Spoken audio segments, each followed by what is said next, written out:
ଗାୟତ୍ରୀ ଗ୍ରନ୍ଥ ପାଠ କଲେ ଆମର ଶ୍ରଦ୍ଧା ମିନତି ମା ଶ୍ରୀମତୀ ମିନତି ଦାସ ତାଙ୍କର ତାଙ୍କ ପରିବାର ସମସ୍ତଙ୍କ ସାର୍ବିକ ମଙ୍ଗଳ ପାଇଁ ଠାକୁରଙ୍କ ସେଇ ଜଣେ ପ୍ରାର୍ଥନା। ଜୟ ଗୁରୁ ମା।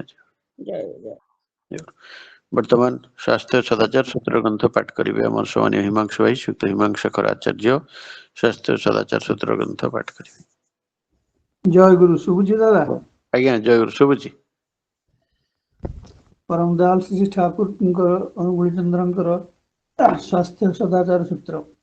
ସୁକେନ୍ଦ୍ରିକ ଓ ସୁସଂସ୍କୃତ ଜନନ ଶ୍ରେୟନିଷ୍ଠ ସତ୍ସନ୍ଦୀପୀ କର୍ମଠ ଜୀବନ ସତ୍ତା ସଂରକ୍ଷୟୀ ସଦାଚାର ପାଳନ ଅବୈଧ ଉତ୍ତେଜନା ବିହୀନ ପୋଷଣ ପାଚ୍ୟ ପାନ ଭୋଜନ ଉଦା ଗୋଡ଼ରେ ଆହାର୍ଯ୍ୟ ଗ୍ରହଣ ଶୁଖିଲା ଗୋଡ଼ରେ ନିଦ୍ରା ଗମନ ସତ୍ତାନୁପୋଷୀ ବୈଶିଷ୍ଟ୍ୟ ପାଳି ବୈଧି ବିଶୁଦ୍ଧ ଯୌନ ସଂସ୍ରବ ବାହିକ ଓ ମାନସିକ ବ୍ୟଭିଚାର ଓ ବ୍ୟତିକ୍ରମରୁ ଆତ୍ମରକ୍ଷଣ ଏସବୁ ଗୁଡ଼ିକର ସମନ୍ୱୟ ହେଉଛି ଦୀର୍ଘାୟୁ ପାଳି। ବାଣୀ ସଂଖ୍ୟା 44। ଜୟ ଗୁରୁ। ଜୟ ଗୁରୁ। ସ୍ୱାସ୍ଥ୍ୟ ସଦାଚାର ସୂତ୍ର ଗ୍ରନ୍ଥ ପାଠ କଲେ ଆମର ସମାନୀୟ ହିମାଂଶୁ ଭାଇ ଶ୍ରୀଯୁକ୍ତ ହିମାଂଶେଖର ଆଚାର୍ଯ୍ୟ ତାଙ୍କର ତାଙ୍କ ପରିବାର ସମସ୍ତଙ୍କର ସାର୍ବିକ ମଙ୍ଗଳ ପାଇଁ ଠାକୁରଙ୍କ ସେଇ ଜଣେ ପ୍ରାର୍ଥନା। ଜୟ ଗୁରୁ। ବର୍ତ୍ତମାନ ଆମେ ଭଜନ ଆରମ୍ଭ କରିବା। ପ୍ରଥମ ଭଜନ ପରିବେଷଣ କରିବେ ଆମର ସୈନ୍ୟ ବସନ୍ତ ଭାଇ ଠାକୁର ଶ୍ରୀଯୁକ୍ତ ବସନ୍ତ କୁମାର ସାହୁ। ଦ୍ୱିତୀୟ ଭଜନ ପରିବେଷଣ କରିବେ ଆମର ଶ୍ରଦ୍ଧା ଟୁଟୁ ଭାଇ ଠାକୁରଙ୍କର ପବିତ୍ର ପାଣ୍ଡ୍ୟାଧାରୀ କର୍ମୀ ଶ୍ରୀଯୁକ୍ତ ସ୍ମରଜିତ ଶତପଥୀ। ତୃତୀୟ ଭଜନ ପରିବେଷଣ କରିବେ ଆମର ଶ୍ରଦ୍ଧା ସସ୍ମିତା ମା ଶ୍ରୀମତୀ ସସ୍ମିତା ଦାସ। ଚତୁର୍ଥ ଭଜନ ପରିବେଷଣ କରିବେ ଆମର ଶ୍ରଦ୍ଧା ଟିକି ମା ଶ୍ରୀମତୀ ତିରୁତମା ବେହେରା। ଆଉ ପଞ୍ଚମ ଭଜନ ପରିବେଷଣ କରିବେ ଆମର ଶ୍ରଦ୍ଧା ଗାୟତ୍ରୀ ମା ଗାୟତ୍ରୀ ଦାସ। ବର୍ତ୍ତମାନ ଅନୁରୋଧ କରୁଛି ଆମର ବିଷ୍ଟ କଣ୍ଠଶିଳ୍ପୀ ଆମର ସୈନ୍ୟ ବସନ୍ତ ଭାଇ ଶ୍ରୀଯୁକ୍ତ ବସନ୍ତ କୁମାର ସାହୁ ପ୍ରଥମ ଭଜନ ପରିବେଷଣ କରିବେ। ଜୟ ଗୁରୁ ଦାଦା। ଜୟ ଗୁରୁ ଭାଇ।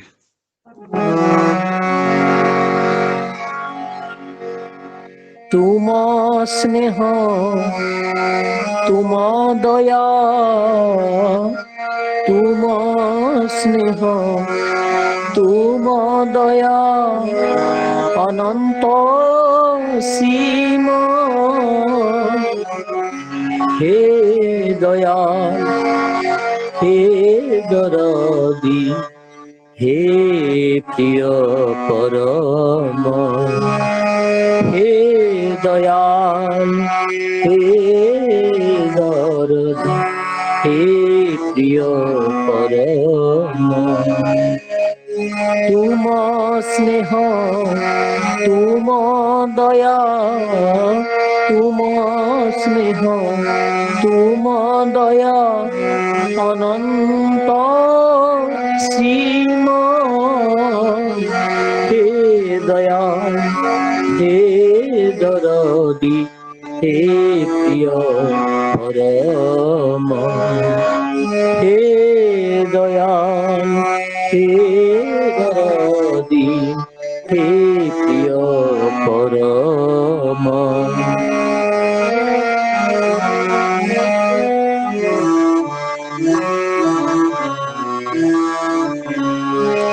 ସଂସାର ସାଗରେ ଯେବେ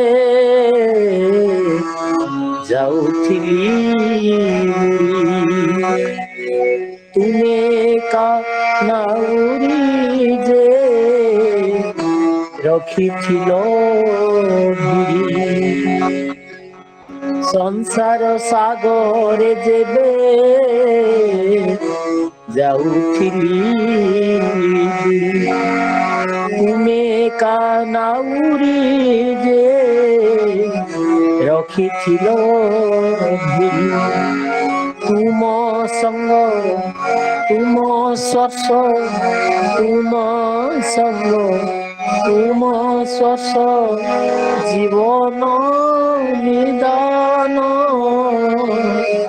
হে দয়াল হে দরদি হে প্রিয় পরম হে দয়াল হে দরদি হে প্রিয় পরম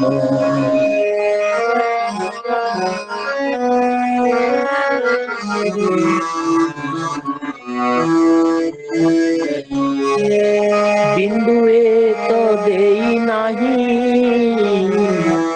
সিন্ধু অজারি দিল জীবন জীবনর শূন্য পাত্র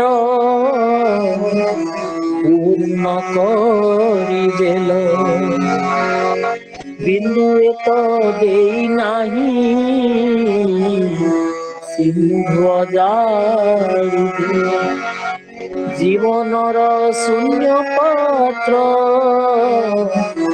পূর্ণ করিদেল সুখ শান্তি আনন্দর সুখ শান্তি আনন্দর তুমি তো চরম হে দয়া হে দরদি হে প্রিয় পরম হে দয়া হে দরদি হে প্রিয় পরম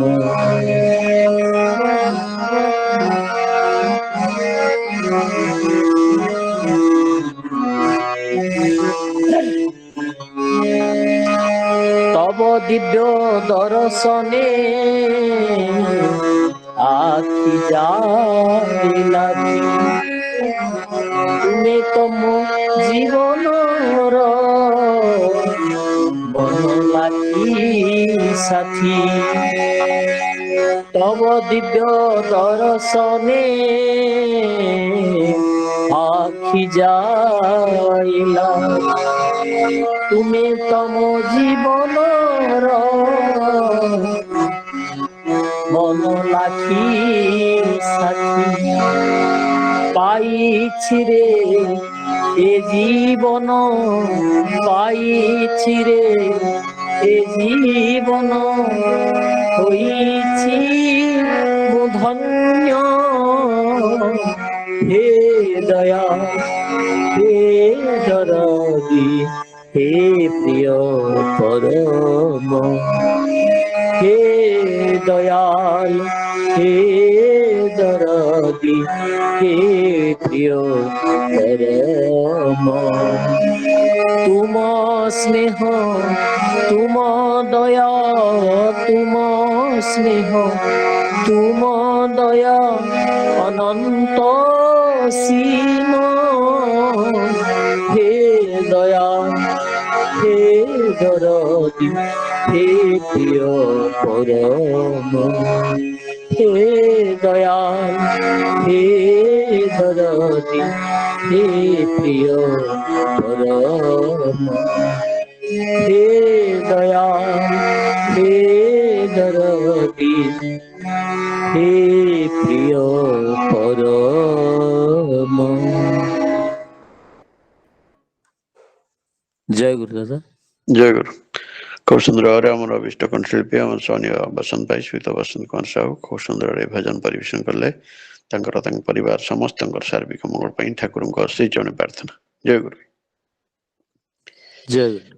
ଜୟ ଗୁରୁ। ବର୍ତ୍ତମାନ ପରବର୍ତ୍ତୀ ଭଜନ ପରିବେଷଣ କରିବେ ଆମର ଅନ୍ୟତମ ବିଷ୍ଟ କଣ୍ଠଶିଳ୍ପୀ ଆମର ସଦ୍ୟ ଟୁଟୁ ଭାଇ ଠାକୁରଙ୍କର ପବିତ୍ର ପାଞ୍ଜାଧାରୀ କର୍ମୀ ଶ୍ରୀତ ସ୍ମରଜିତ ଶତପଥୀ ପରବର୍ତ୍ତୀ ଭଜନ ପରିବେଷଣ କରିବେ। ଜୟ ଗୁରୁ। ଜୟ ଗୁରୁ। ଜୟ ଗୁରୁ।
ଟୁଟୁ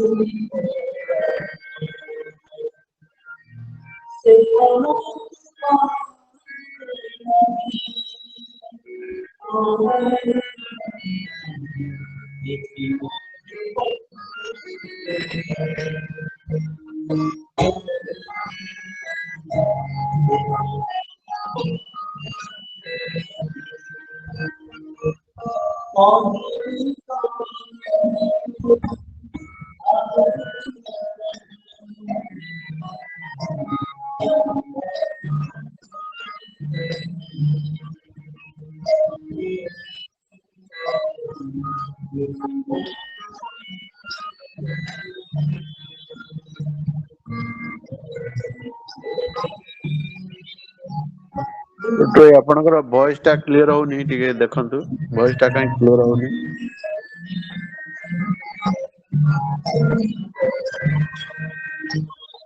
ଟୁଟୁ ଭାଇ ଆପଣଙ୍କର ଭଏସ ଟା କ୍ଲିୟର ହଉନି, ଟିକେ ଦେଖନ୍ତୁ ଭଏସ ଟା କ୍ଲିୟର ହଉନି।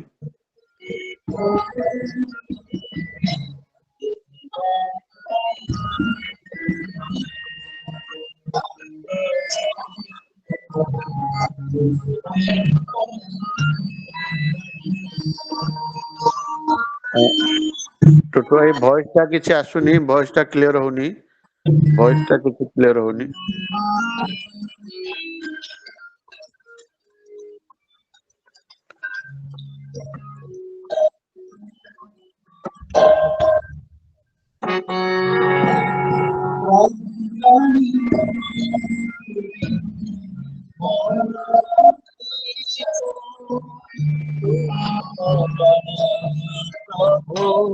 मोर भविष्यत प्रभु जानिछ तुमे मोर पिता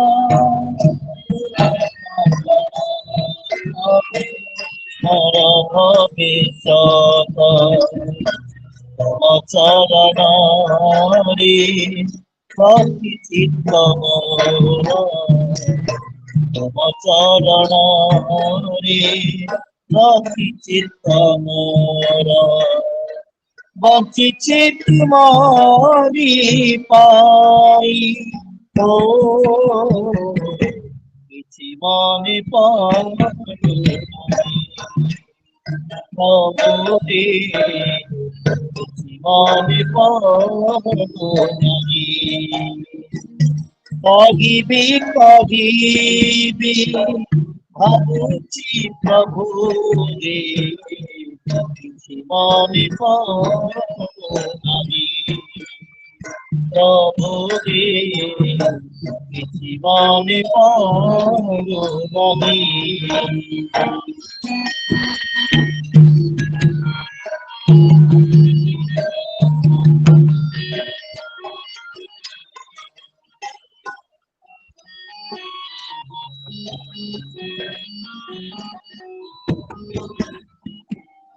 प्रभु देलासी मोते तुमे दीक्षा घोर प्रलयरू कल तुमे रक्षा प्रभु देलासी मोते तुमे दीक्षा घोर प्रलयरू कल तुमे रक्षा তুমি অন্ধকারে আলোকর শিখা তুমি অন্ধকারে আলোকর শিখা ছাতিরে মদ কানাহি হো କିଛି ମନେ ପଡୁ ନାହିଁ ପ୍ରଭୁ गे କିଛି ମନେ ପଡୁ ନାହିଁ କଗିବି ଭାବୁଛି ପ୍ରଭୁ गे କିଛି ମନେ ପଡୁ ନାହିଁ ପ୍ରଭୁ गे କିଛି ମନେ ପଡୁ ନାହିଁ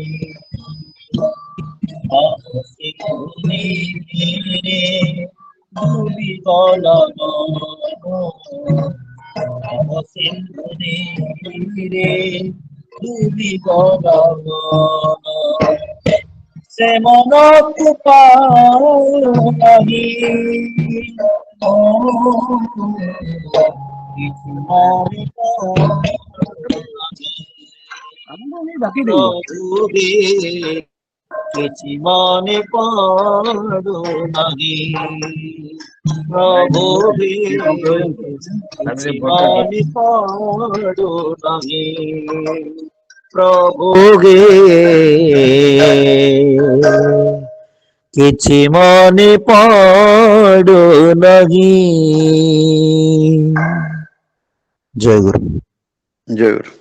খুব সুন্দর ভাবে আমার অভিষ্ট কণ্ঠশিল্পী আমার শ্রদ্ধ টুটু ভাই ঠাকুরঙ্গর পবিତ୍ର পাঞ্জাদের কর্মী শ্রীযুକ୍ତ ସ୍ମରଜିତ ଶତପଥୀ খুব ସୁନ୍ଦର ଏ ଭଜନ ପରିବେଷଣ କଲେ। ତାଙ୍କର ତାଙ୍କ ପରିବାର ସମସ୍ତଙ୍କର ସାର୍ବିକ ମଙ୍ଗଳ ପାଇଁ ଠାକୁରଙ୍କ ଶ୍ରୀଚରଣ ପ୍ରାର୍ଥନା। ଜୟ ଗୁରୁ।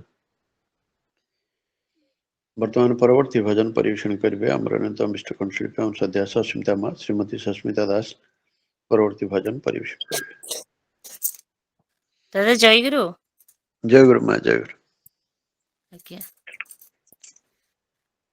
ପ୍ରଭୁ ତୁମି ମୋ ଜୀବନର ଧାରା, ତୁମକୁ ପାଇ ମୁଁ ଏ ଭବ ସାଗରେ, ତୁମକୁ ପାଇ ମୁଁ ଏ ଭବ ସାଗରେ ହେବି ନାହିଁ ପଥରା। ପ୍ରଭୁ তুমি ମୋ ଜୀବନର ଧାରା, ପ୍ରଭୁ তুমি ମୋ ଜୀବନର ଧାରା। কেতে ঝড় ঝঞ্ঝা কেতে অপমান, কেতে যে বেদনা কেতে অনাটন, কেতে ঝড় ঝঞ্ঝা কেতে অপমান, কেতে যে বেদনা কেতে অনাটন। তুমরি পরশে মন নিত্য আনন্দ, তুমরি পরশে মন নিত্য আনন্দ। তুমি গো প্রাণর ধারা, হেবি নাহি পথরা, হেবি নাহি পথরা। প্রভু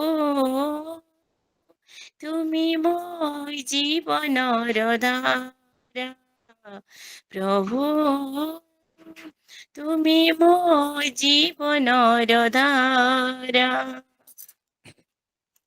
কেতে ভাবে তুমি ডাকিছ কোଳକୁ, অবুঝা মন মো ঠেলিছি দূরକୁ। কেতে ভাবে তুমি ডাকিছ কোଳକୁ, অবুঝা মন মো ঠেলিছি দূরକୁ। ଭଲ পাইবার ডোরিরে তুমি গো, ଭଲ পাইবার ডোরিরে তুমি গো, বাঁধি রাখি আছ পরা। হেবি নাহি পথরা, হেবি নাহি পথরা। প্রভু তুমি ମୋ ଜୀବନର ଧାରା, প্রভু তুমি ମୋ ଜୀବନର ধারা। সীমাহীন তব করুণার বারি, ভরসা সঞ্চারি করিয়াছ পারি সীমাহীন তব করুণার বারি বরস সঞ্চারি করিয়াছ পারি করুছি বিনতি শ্রীচরণে তব করুছি বিনতি শ্রীচরণে তব পুজিবি জীবন সারা হিবি নাহি পথরা হিবি নাহি পথরা প্রভু তুমি মো জীবনর ধারা প্রভু তুমি মো জীবনর ধারা তুমকু পাই মো এ ভব সাগরে তুমকু পাই মো এ ভব সাগরে ইবি নাহি পথরা ইবি নাহি পথরা প্রভু তুমি মো জীবনর ধারা প্রভু তুমি মো জীবনর ধারা প্রভু তুমি মো জীবনর ধারা। জয় গুরু দাদা। জয় গুরু। খুব সুন্দর সমুদ্র কণ্ঠরে আমার বিষ্ট কণ্ঠশিল্পী আমার ସଦ୍ୟ ସସ୍ମିତା ମା ଶ୍ରୀମତୀ ସସ୍ମିତା ଦାସ খুব ସୁନ୍ଦର ଭାବେ ଭଜନ ପରିବେଷଣ କଲେ। ତାଙ୍କର ତାଙ୍କ ପରିବାର ସମସ୍ତଙ୍କର ସାର୍ବିକ ମଙ୍ଗଳ ପାଇଁ ଠାକୁରଙ୍କ ଶ୍ରୀଚରଣ ପ୍ରାର୍ଥନା। ଜୟ ଗୁରୁ ମା। ଜୟ ଗୁରୁ। ବର୍ତ୍ତମାନ ପରବର୍ତ୍ତୀ ଭଜନ ପରିବେଷଣ କରିବେ ଆମର ଅନ୍ୟତମ ବିଷ୍ଟ କଣ୍ଠଶିଳ୍ପୀ ଆମର ସଦ୍ୟ ଟିକି ମା ଶ୍ରୀମତୀ ତିରୁତ୍ତମ ବେହେରା ପରବର୍ତ୍ତୀ ଭଜନ ପରିବେଷଣ କରିବେ। ଦାଦା ଜୟ ଗୁରୁ। ଜୟ ଗୁରୁ ମା। ଜୟ ଗୁରୁ। ଉପସ୍ଥିତ ଦାଦା ମା ମାନଙ୍କୁ ମୋର ଜୟ ଗୁରୁ ପ୍ରଣାମ। ଭାବ ବିନୋଦିଆ ଠାକୁର ଭାବରେ ବନ୍ଧା ତୁମର ଭାବ ବିନୋଦିଆ ଠାକୁର ଭାବରେ ବନ୍ଧା ତୁମର ସେ ନାମରେ ମଜି ତୁମ ନାମ ଭଜି ସେ ନାମରେ ମଜି ତୁମ ନାମ ଭଜି ଧନ୍ୟ ହୋଇଗଲା ଜୀବନ ମୋର ଭାବ ବିନୋଦିଆ ଠାକୁର ଭାବରେ ବନ୍ଧା ତୁମର ଭାବ ବିନୋଦିଆ ଠାକୁର ଭାବରେ ବନ୍ଧା ତୁମର ସେ ନାମରେ ମଜି ତୁମ ନାମ ଭଜି ସେ ନାମରେ ମଜି ତୁମ ନାମ ଭଜି ଧନ୍ୟ ହୋଇଗଲା ଜୀବନ ମୋର ଭାବ ବିନୋଦିଆ ଠାକୁର ଭାବରେ ବନ୍ଧା ତୁମର ଭାବ ବିନୋଦିଆ ଠାକୁର ଭାବରେ ବନ୍ଧା ତୁମର ଭକତି ନ ଜାଣି ମୁଁ ଭକତ ହେଲି ତୁମରି ଚକତିରେ ସବୁ ପାଇଲି ଏ ସାରା ଜୀବନକୁ ଅରପି ଦେଲି ସେ ରଙ୍ଗା ଚରଣରେ ଶରଣ ଗଲି ଭକତି ନ ଜାଣି ମୁଁ ଭକତ ହେଲି ତୁମରି ଚକତିରେ ସବୁ ପାଇଲି ଏ ସାରା ଜୀବନକୁ ଅରପି ଦେଲି ସେ ରଙ୍ଗା ଚରଣରେ ଶରଣ ଗଲି ରାଧା ରାଧା ନାମ ଗାଏ ସଦା ମନ ରାଧା ରାଧା ନାମ ଗାଏ ସଦା ମନ ମୁକ୍ତି ଦାତା ପ୍ରଭୁ ତୁମେ ମୋହର ବିନୋଦିଆ ଠାକୁର ଭାବରେ ବନ୍ଧା ତୁମର ଭାବ ବିନୋଦିଆ ଠାକୁର ଭାବରେ ବନ୍ଧା ତୁମର କିଛି ଚାହେଁ ନାହିଁ ଆଉ ଏ ମନ ପାଇଛି ସବୁଠାରୁ ଅମୂଲ୍ୟ ଧନ ଯେତେ ଝଡ଼ ଆସୁ ଜୀବନେ ମୋର ଭୁଲିବି ନାହିଁ ପ୍ରଭୁ ନାମ ତୁମର କିଛି ଚାହେଁ ନାହିଁ ଆଉ ଏ ମନ ପାଇଛି ସବୁଠାରୁ ଅମୂଲ୍ୟ ଧନ ଯେତେ ଝଡ଼ ଆସୁ ଜୀବନେ ମୋର ଭୁଲିବି ନାହିଁ ପ୍ରଭୁ ନାମ ତୁମର ସାଥୀ ତୁମେ ମୋର ସବୁ ଜାନ ମୋର ସାଥୀ ତୁମେ ମୋର ସବୁ ଜାନ ମୋର ଦୟାଲ ଠାକୁର ମୋ ଦୟା ପର ଭାବ ବିନୋଦିଆ ଠାକୁର ଭାବରେ ବନ୍ଧା ତୁମର ଭାବ ବିନୋଦିଆ ଠାକୁର ଭାବରେ ବନ୍ଧା ତୁମର ସବୁରି ଆଶାରେ ମୋ ତୁମେ ଭରସା ତୁମରି ନାମ ମୋର ହୋଇଲା ନିଶା ପରାଣେ ପୁଲକ ମୋ ଜଗାଇ ମନେ ଭଗତି କୁସୁମ ମୋ ଜନ ଚରଣେ ସବୁରି ଆଶାରେ ମୋ ତୁମେ ଭରସା ତୁମରି ନାମ ମୋର ହୋଇଲା ନିଶା ପରାଣେ ପୁଲକ ମୋ ଜଗାଇ ମନେ ଭଗତି କୁସୁମ ମୋ ଜନ ଚରଣେ हे चिरा सुंदर दरदी ठाकुर हे चिरा सुंदर दरदी ठाकुर प्रणिपात करे घेन मोर सब विनोदिया ठाकुर भावरे बंधा तुमर भाव विनोदिया ठाकुर भावरे बंधा तुमर नामरे मजी तुम नाम भजी नामरे मजी तुम नाम भजी धन्य होई गला जीवन मोर भाव विनोदिया ठाकुर भावरे बंधा तुमर भाव विनोदिया ठाकुर भावरे बंधा तुमर भाव विनोदिया ठाकुर भावरे बंधा तुमर तारा जय गुरु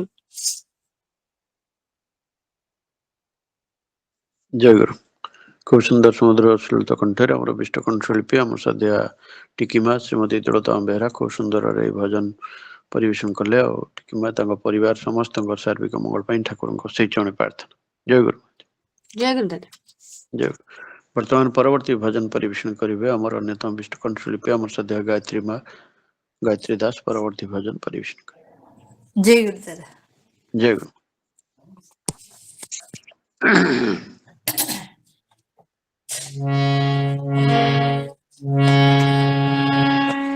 তুমি যে জগতময় প্রভু তুমি যে জগতময় বিশ্ব চরাচর সজনা তুমর বিশ্ব চরাচর সজনা তুমর অনুপম লীলাময় তুমি যে জগতময় প্রভু তুমি যে জগতময় তুমি যে জগতময় প্রভু তুমি যে জগতময় বিশ্ব চরাচর সজনা তুমর বিশ্ব চরাচর সজনা তুমর অনুপম লীলাময় তুমি যে জগতময় প্রভু তুমি যে জগতময়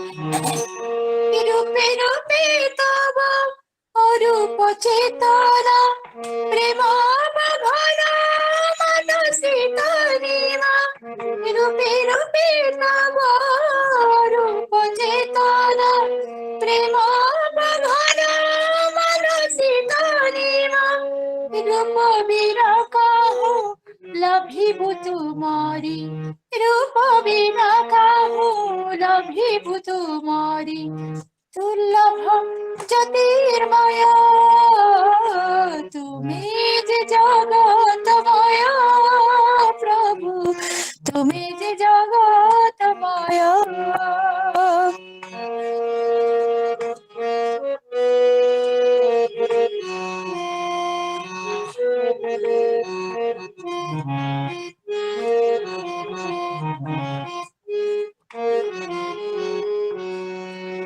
अंतर राजेते विपाक वेदना मन तले जेते अशुभ कामना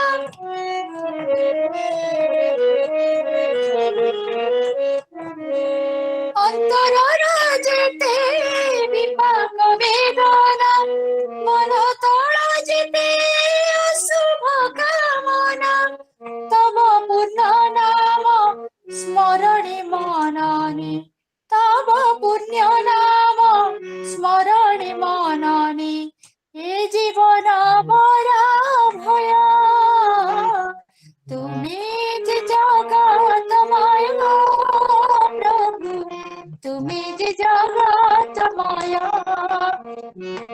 तुम्हें जे जगतमय प्रभु तुम्हें जे जगतमय विश्व चराचर सजना तुमर विश्व चराचर सजना तुमर अनुपम लीलामय तुम्हें जे जगतमय प्रभु तुम्हें जे जगतमय तुम्हें जे जगतमय तुम्हें जे जगतमय जय गुरु दादा जय गुरु खूब सुंदर समुद्र सलित कंठरे आम विष्ट कंठशिल्पी आम सद्या गायत्री माँ गायत्री दास खूब सुंदर भजन परिवेशन कले परिवार समस्त शारीरिक मंगल ठाकुर से जन प्रार्थना जय गुरु माँ जय गुरु वर्तमान कीर्तन परिवेशन करेंगे आम से गोपी भाई ठाकुर पवित्र पांडेधारी कर्मी श्रीयुत गोपीनाथ बेहरा और सहयोगी मैंने कीर्तन परिवेशन करेंगे।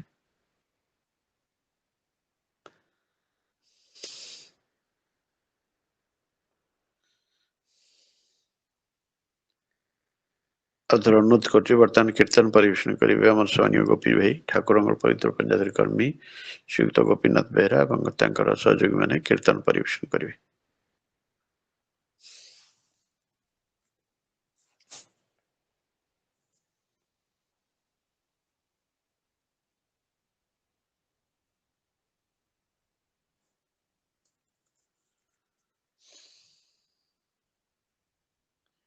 अनुरोध कर बर्तमान कीर्तन परिवेशन करेंगे आम सहयोगी गोपी भाई ठाकुर पवित्र पांडेधारी कर्मी श्रीयुत गोपीनाथ बेहरा और सहयोगी मैंने कीर्तन परिवेशन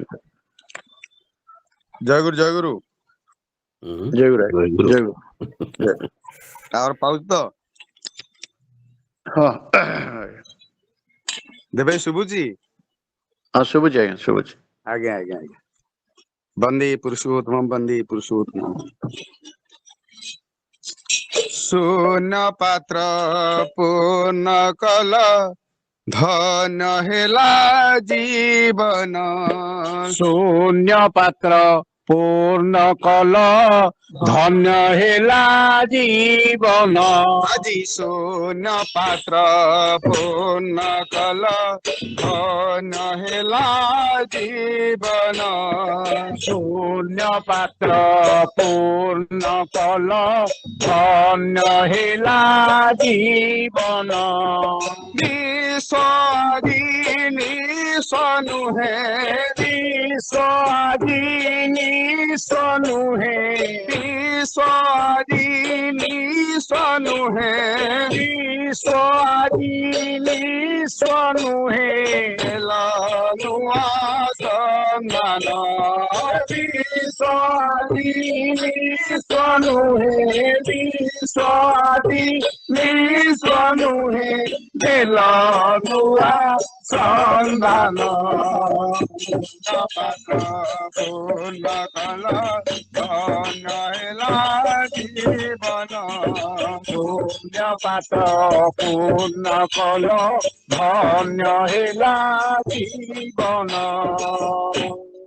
জীবন মানি কমণি এ ধরায় সুন্দর নথিলি জানি মো জীবন মানি কমণি এ ধরায় সুন্দর নথিলি জানি মো জীবন মানি কমণি এ ধরায় সুন্দর নথিলি জানি মো জীবন মানি কমণি এ ধরায় সুন্দর নথিলি জানি সত নাম দেই সত নাম দেই সত নাম দেই সত নাম দেই মৃতরে অমৃত দেল অজ্ঞানরে সদ জ্ঞান মৃতরে অমৃত দেল জ্ঞানরে সদ জ্ঞান মৃতরে অমৃত দেল অজ্ঞানরে সদ জ্ঞান মৃতরে অমৃত দেল অজ্ঞানরে সদ জ্ঞান অজ্ঞানরে সদ জ্ঞান অজ্ঞানরে সদ জ্ঞান অজ্ঞানরে সদ জ্ঞান অজ্ঞানরে সদ জ্ঞান করে অমৃত দেল অজ্ঞানরে সদ জ্ঞান করে অমৃত দেল অজ্ঞানরে সদ জ্ঞান করে অমৃত দেল অজ্ঞানরে সদ জ্ঞান করে অমৃত দেল অজ্ঞানরে সদ জ্ঞান করে অমৃত দেল অজ্ঞানরে সদ জ্ঞান হে মুক্তরে অমৃত দেল অজ্ঞানরে সদ জ্ঞান পূর্ণ পাত্র পূর্ণ কল জয়লা জীবন পূর্ণ পাত্র পূর্ণ কল ধন্য হেলা জীবন ধর্ম নামে যেতে ছলনা শান্তির বদলে আনে দুঃখ যাতনা ধর্ম নামে যেতে ছলনা শান্তির বদলে আনে দুঃখ যাতনা ধর্ম নামে যেতে ছলনা শান্তির বদলে আনে দুঃখ যাতনা ধর্ম নামে যেতে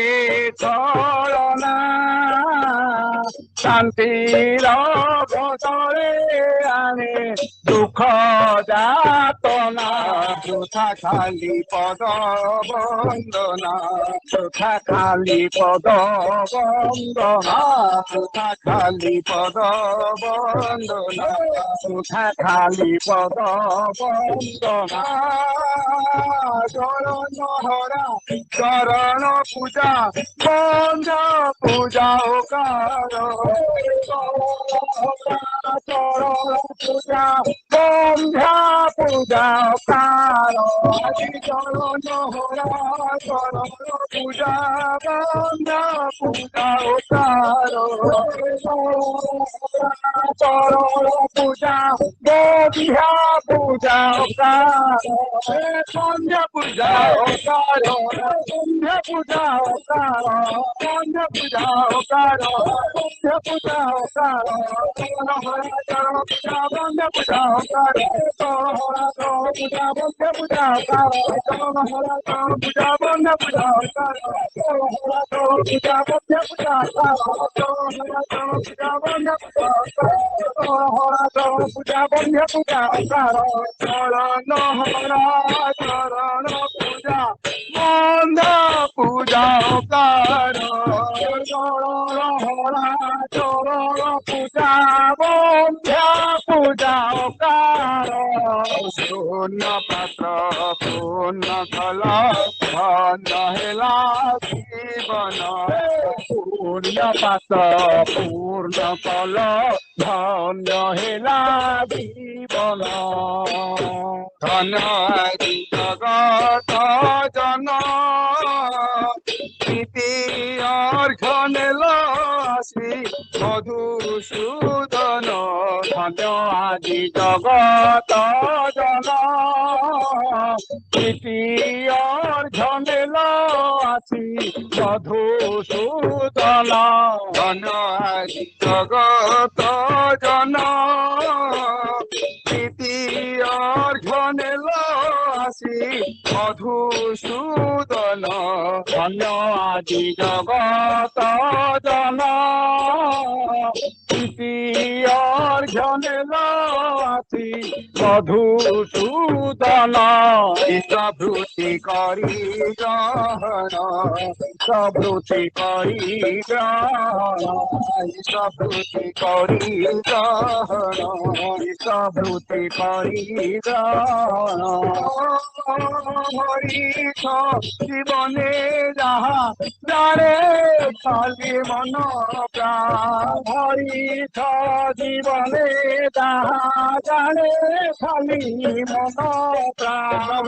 হরিষ জীবনে যাহা জানে খালি মন প্রাণ হরিষ জীবনে যাহা জানে খালি মন প্রাণ জানে খালি মন প্রাণ জানে খালি মন প্রাণ জানে খালি মন প্রাণ জানে খালি মন প্রাণ জীবনে যাহা জানে খালি মন প্রাণ জীবনে যাহা জানে খালি মন প্রাণ জীবনে যাহা জানে খালি মন প্রাণ জীবনে যাহা জানে খালি মন প্রাণ জীবনে যাহা জানে খালি মন প্রাণ জীবনে যাহা জানে খালি মন প্রাণ জীবনে যাহা জানে খালি মন প্রাণ জীবনে যাহা জানে খালি মন প্রাণ শূন্য পাত্র শূন্য কল ধন্য হেলা জীবন শূন্য পাত্র পূর্ণ কল ধন্য হেলা জীবন এ জীবন তুমরি পাই তুম পরি এতে প্রিয় সংসারে নাহি এ জীবন তুমরি পাই তুম পরি এতে প্রিয় সংসারে নাহি এ জীবন তুমরি পাই তুম পরি এতে প্রিয় সংসারে নাহি এ জীবন তুমরি পাই তুম পরি এতে প্রিয় সংসারে নাহি তব পদে রহিছি তাহি তব পদে রহিছি তাহি তব পদে রহিছি তাহি তব পদে রহিছি তাহি বিশ্বভুবনে সত্য তুমে ଆଉ ତ ସବୁ ବନ୍ଧନ ବିଶ୍ୱଭୁବନେ ସତ୍ୟ ତୁମେ ଆଉ ତ ସବୁ ବନ୍ଧନ ପ୍ରଭୁ ବିଶ୍ୱଭୁବନେ ସତ୍ୟ ତୁମେ ଆଉ ତ ସବୁ ବନ୍ଧନ ବିଶ୍ୱଭୁବନେ ସତ୍ୟ ତୁମେ ଆଉ ତ ସବୁ ବନ୍ଧନ ଆଉ ତ ସବୁ ବନ୍ଧନ ଆଉ ତ ସବୁ ବନ୍ଧନ ଆଉ ତ ସବୁ ବନ୍ଧନ ଆଉ ତ ସବୁ ବନ୍ଧନ ବିଶ୍ୱଭୁବନେ ସତ୍ୟ ତୁମେ ଆଉ ତ ସବୁ ବନ୍ଧନ ବିଶ୍ୱଭୁବନେ ସତ୍ୟ ତୁମେ ଆଉ ତ ସବୁ ବିଶ୍ୱଭୁବନେ ସତ୍ୟ ତୁମେ ଆଉ ତ ସବୁ ବନ୍ଧନ ବିଶ୍ୱଭୁବନେ ସତ୍ୟ ତୁମେ ଆଉ ତ ସବୁ ବନ୍ଧନ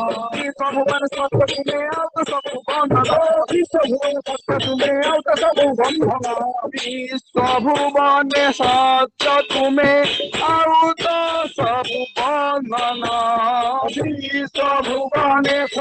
तुम्हें आउता सब बंधन शून्य पात्र पूर्ण कल नहिला जीवन शून्य पात्र पूर्ण कल नहिला जीवन विश्व आदि निश्व नुहे विश्व आदि निश्व नुहे तेल नुआ सन्धान विश्व आदि निश्व नुहे विश्व आदि निश्व नुहे तेल नुआ सन्धान पूर्ण पात्र पूर्ण कल नहिला जीवन प्रभु शून्य पात्र पूर्ण कल नहिला जीवन। जय गुरुदेव भाई।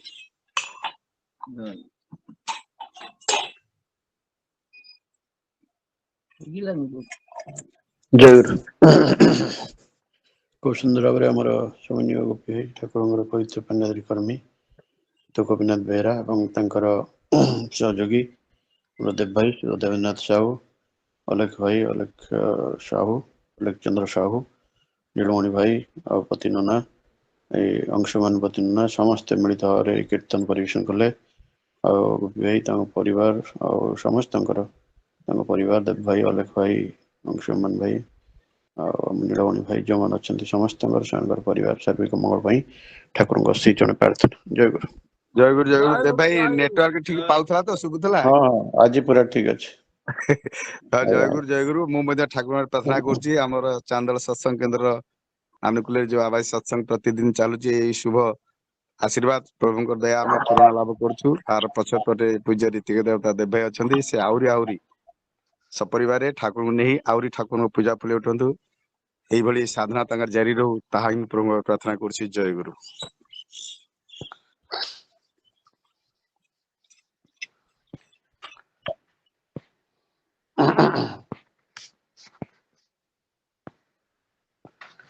जय गुरु। खूब सुंदर प्रतिदिन प्रातः समूह चांदोल सत्संग बिहार अनुकूल सत्संग आज सत्संग प्रतिदिन भली निवेदन करछंती हमर श्रद्धेय प्रसन्न बाबू श्रीत प्रसन्न कुमार बेहरा आईपीएस परिवार समस्त सार्विक मंगल ठाकुर श्री चरण प्रार्थना। तो सत्संग निवेदन करछंती हमर श्रद्धेय बाबू बंधु भाई श्रीयुक्त बाबू बंधु खटी सुपुत्र वासुदेव आज जन्मतिथि और से वासुदेव सर्वद मंगल प्रार्थना जन सहित बाबू बंधु भाई परिवार समस्त सार्विक मंगल ठाकुर श्री चरण प्रार्थना। तत्सहित सत्संग निवेदन करछंती हमर श्रद्धेय रीना मा श्रीमती रीना प्रधान सुपुत्र सुभाश्रित से कस्टिंग एग्जाम रे क्वालिफाई करछंती आउरी कृतित्वता सफलता आम ठाकुर श्री चरण प्रार्थना जन सहित उत्तरोत्तर उन्नति ठाकुर श्री चरण प्रार्थना।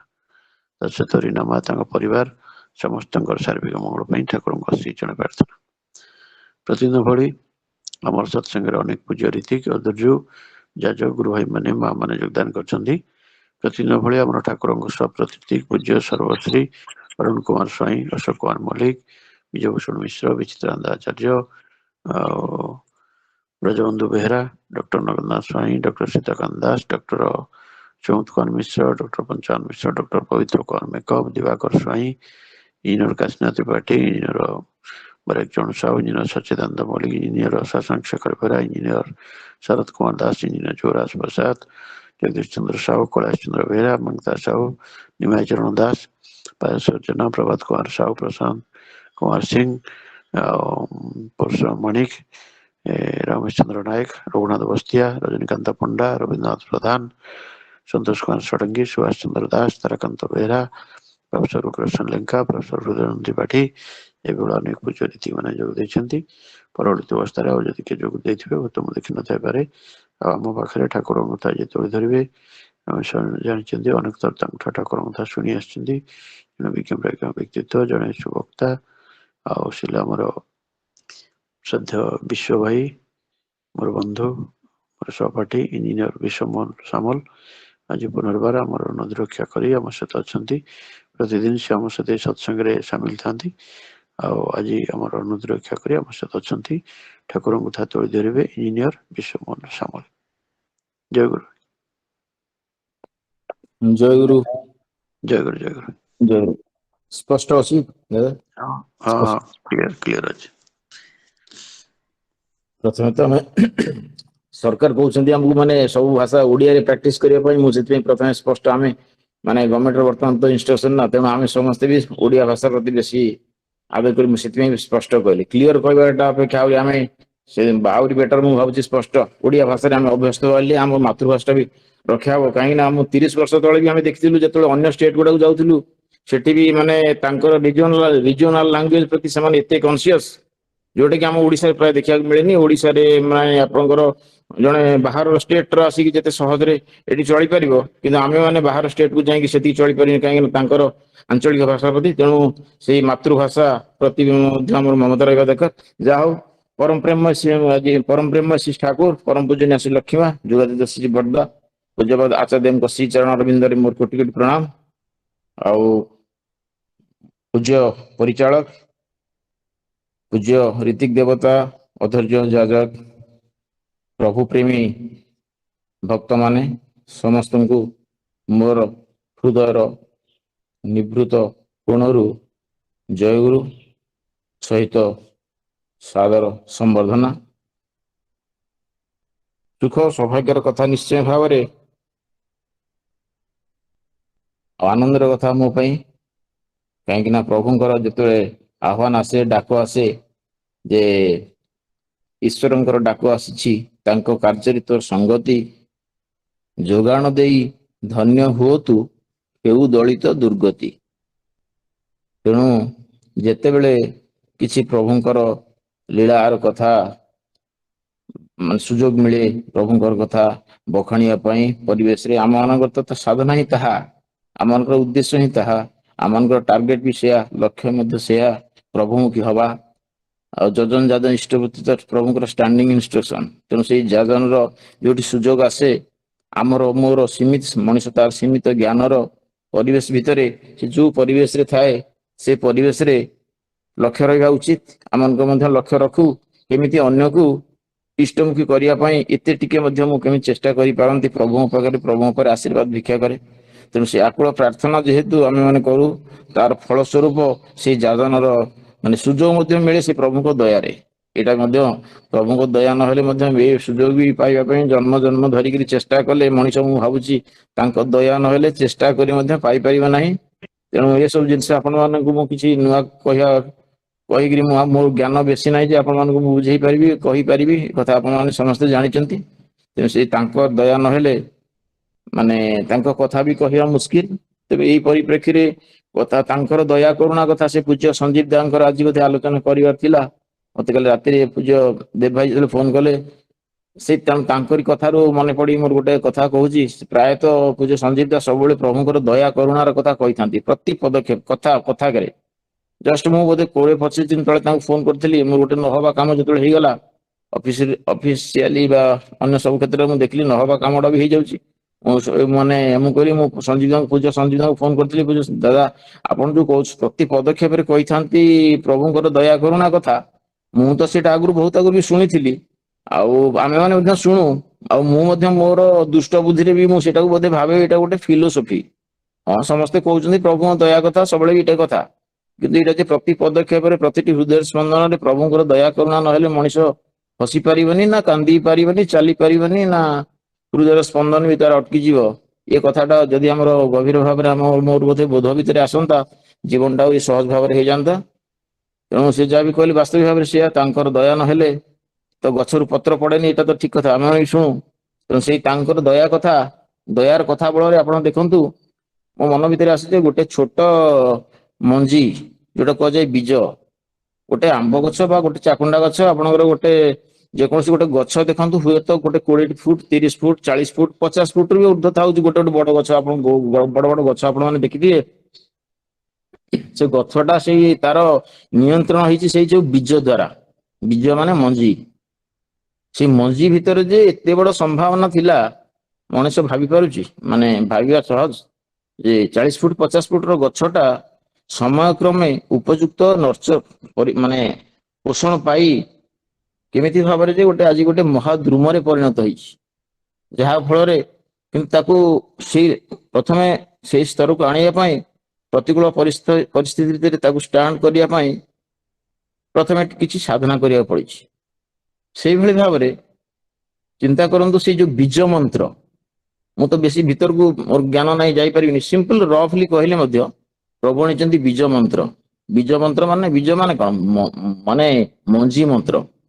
ବୀଜ ମନ୍ତ୍ର କଣ ପାଇଁ? ଆମର ସମସ୍ତଙ୍କର ଦରକାର ଗୋଟିଏ, ଏଇଟା ଯେମିତି ବୃକ୍ଷ କ୍ଷେତ୍ରରେ ଆପ୍ଲିକେବୁଲ, ଆମର ମଣିଷ ସମାଜ ପ୍ରତ୍ୟେକଙ୍କର, ସେ ଆପଣଙ୍କର ଯୋଉଠି ବର୍ତ୍ତମାନ ମାନେ ରୁଷ ୟୁକ୍ରେନ ହଉ, ପାକିସ୍ତାନ ଭାରତ ହଉ, ବାଂଲାଦେଶ ଚୀନ ହଉ, ସମସ୍ତଙ୍କର ଯୋଉ ରିକ୍ୱାରମେଣ୍ଟ ଗୋଟିଏ ଗୋଟିଏ ଗୋଟିଏ ଜିନିଷ ସମସ୍ତଙ୍କର ଦରକାର।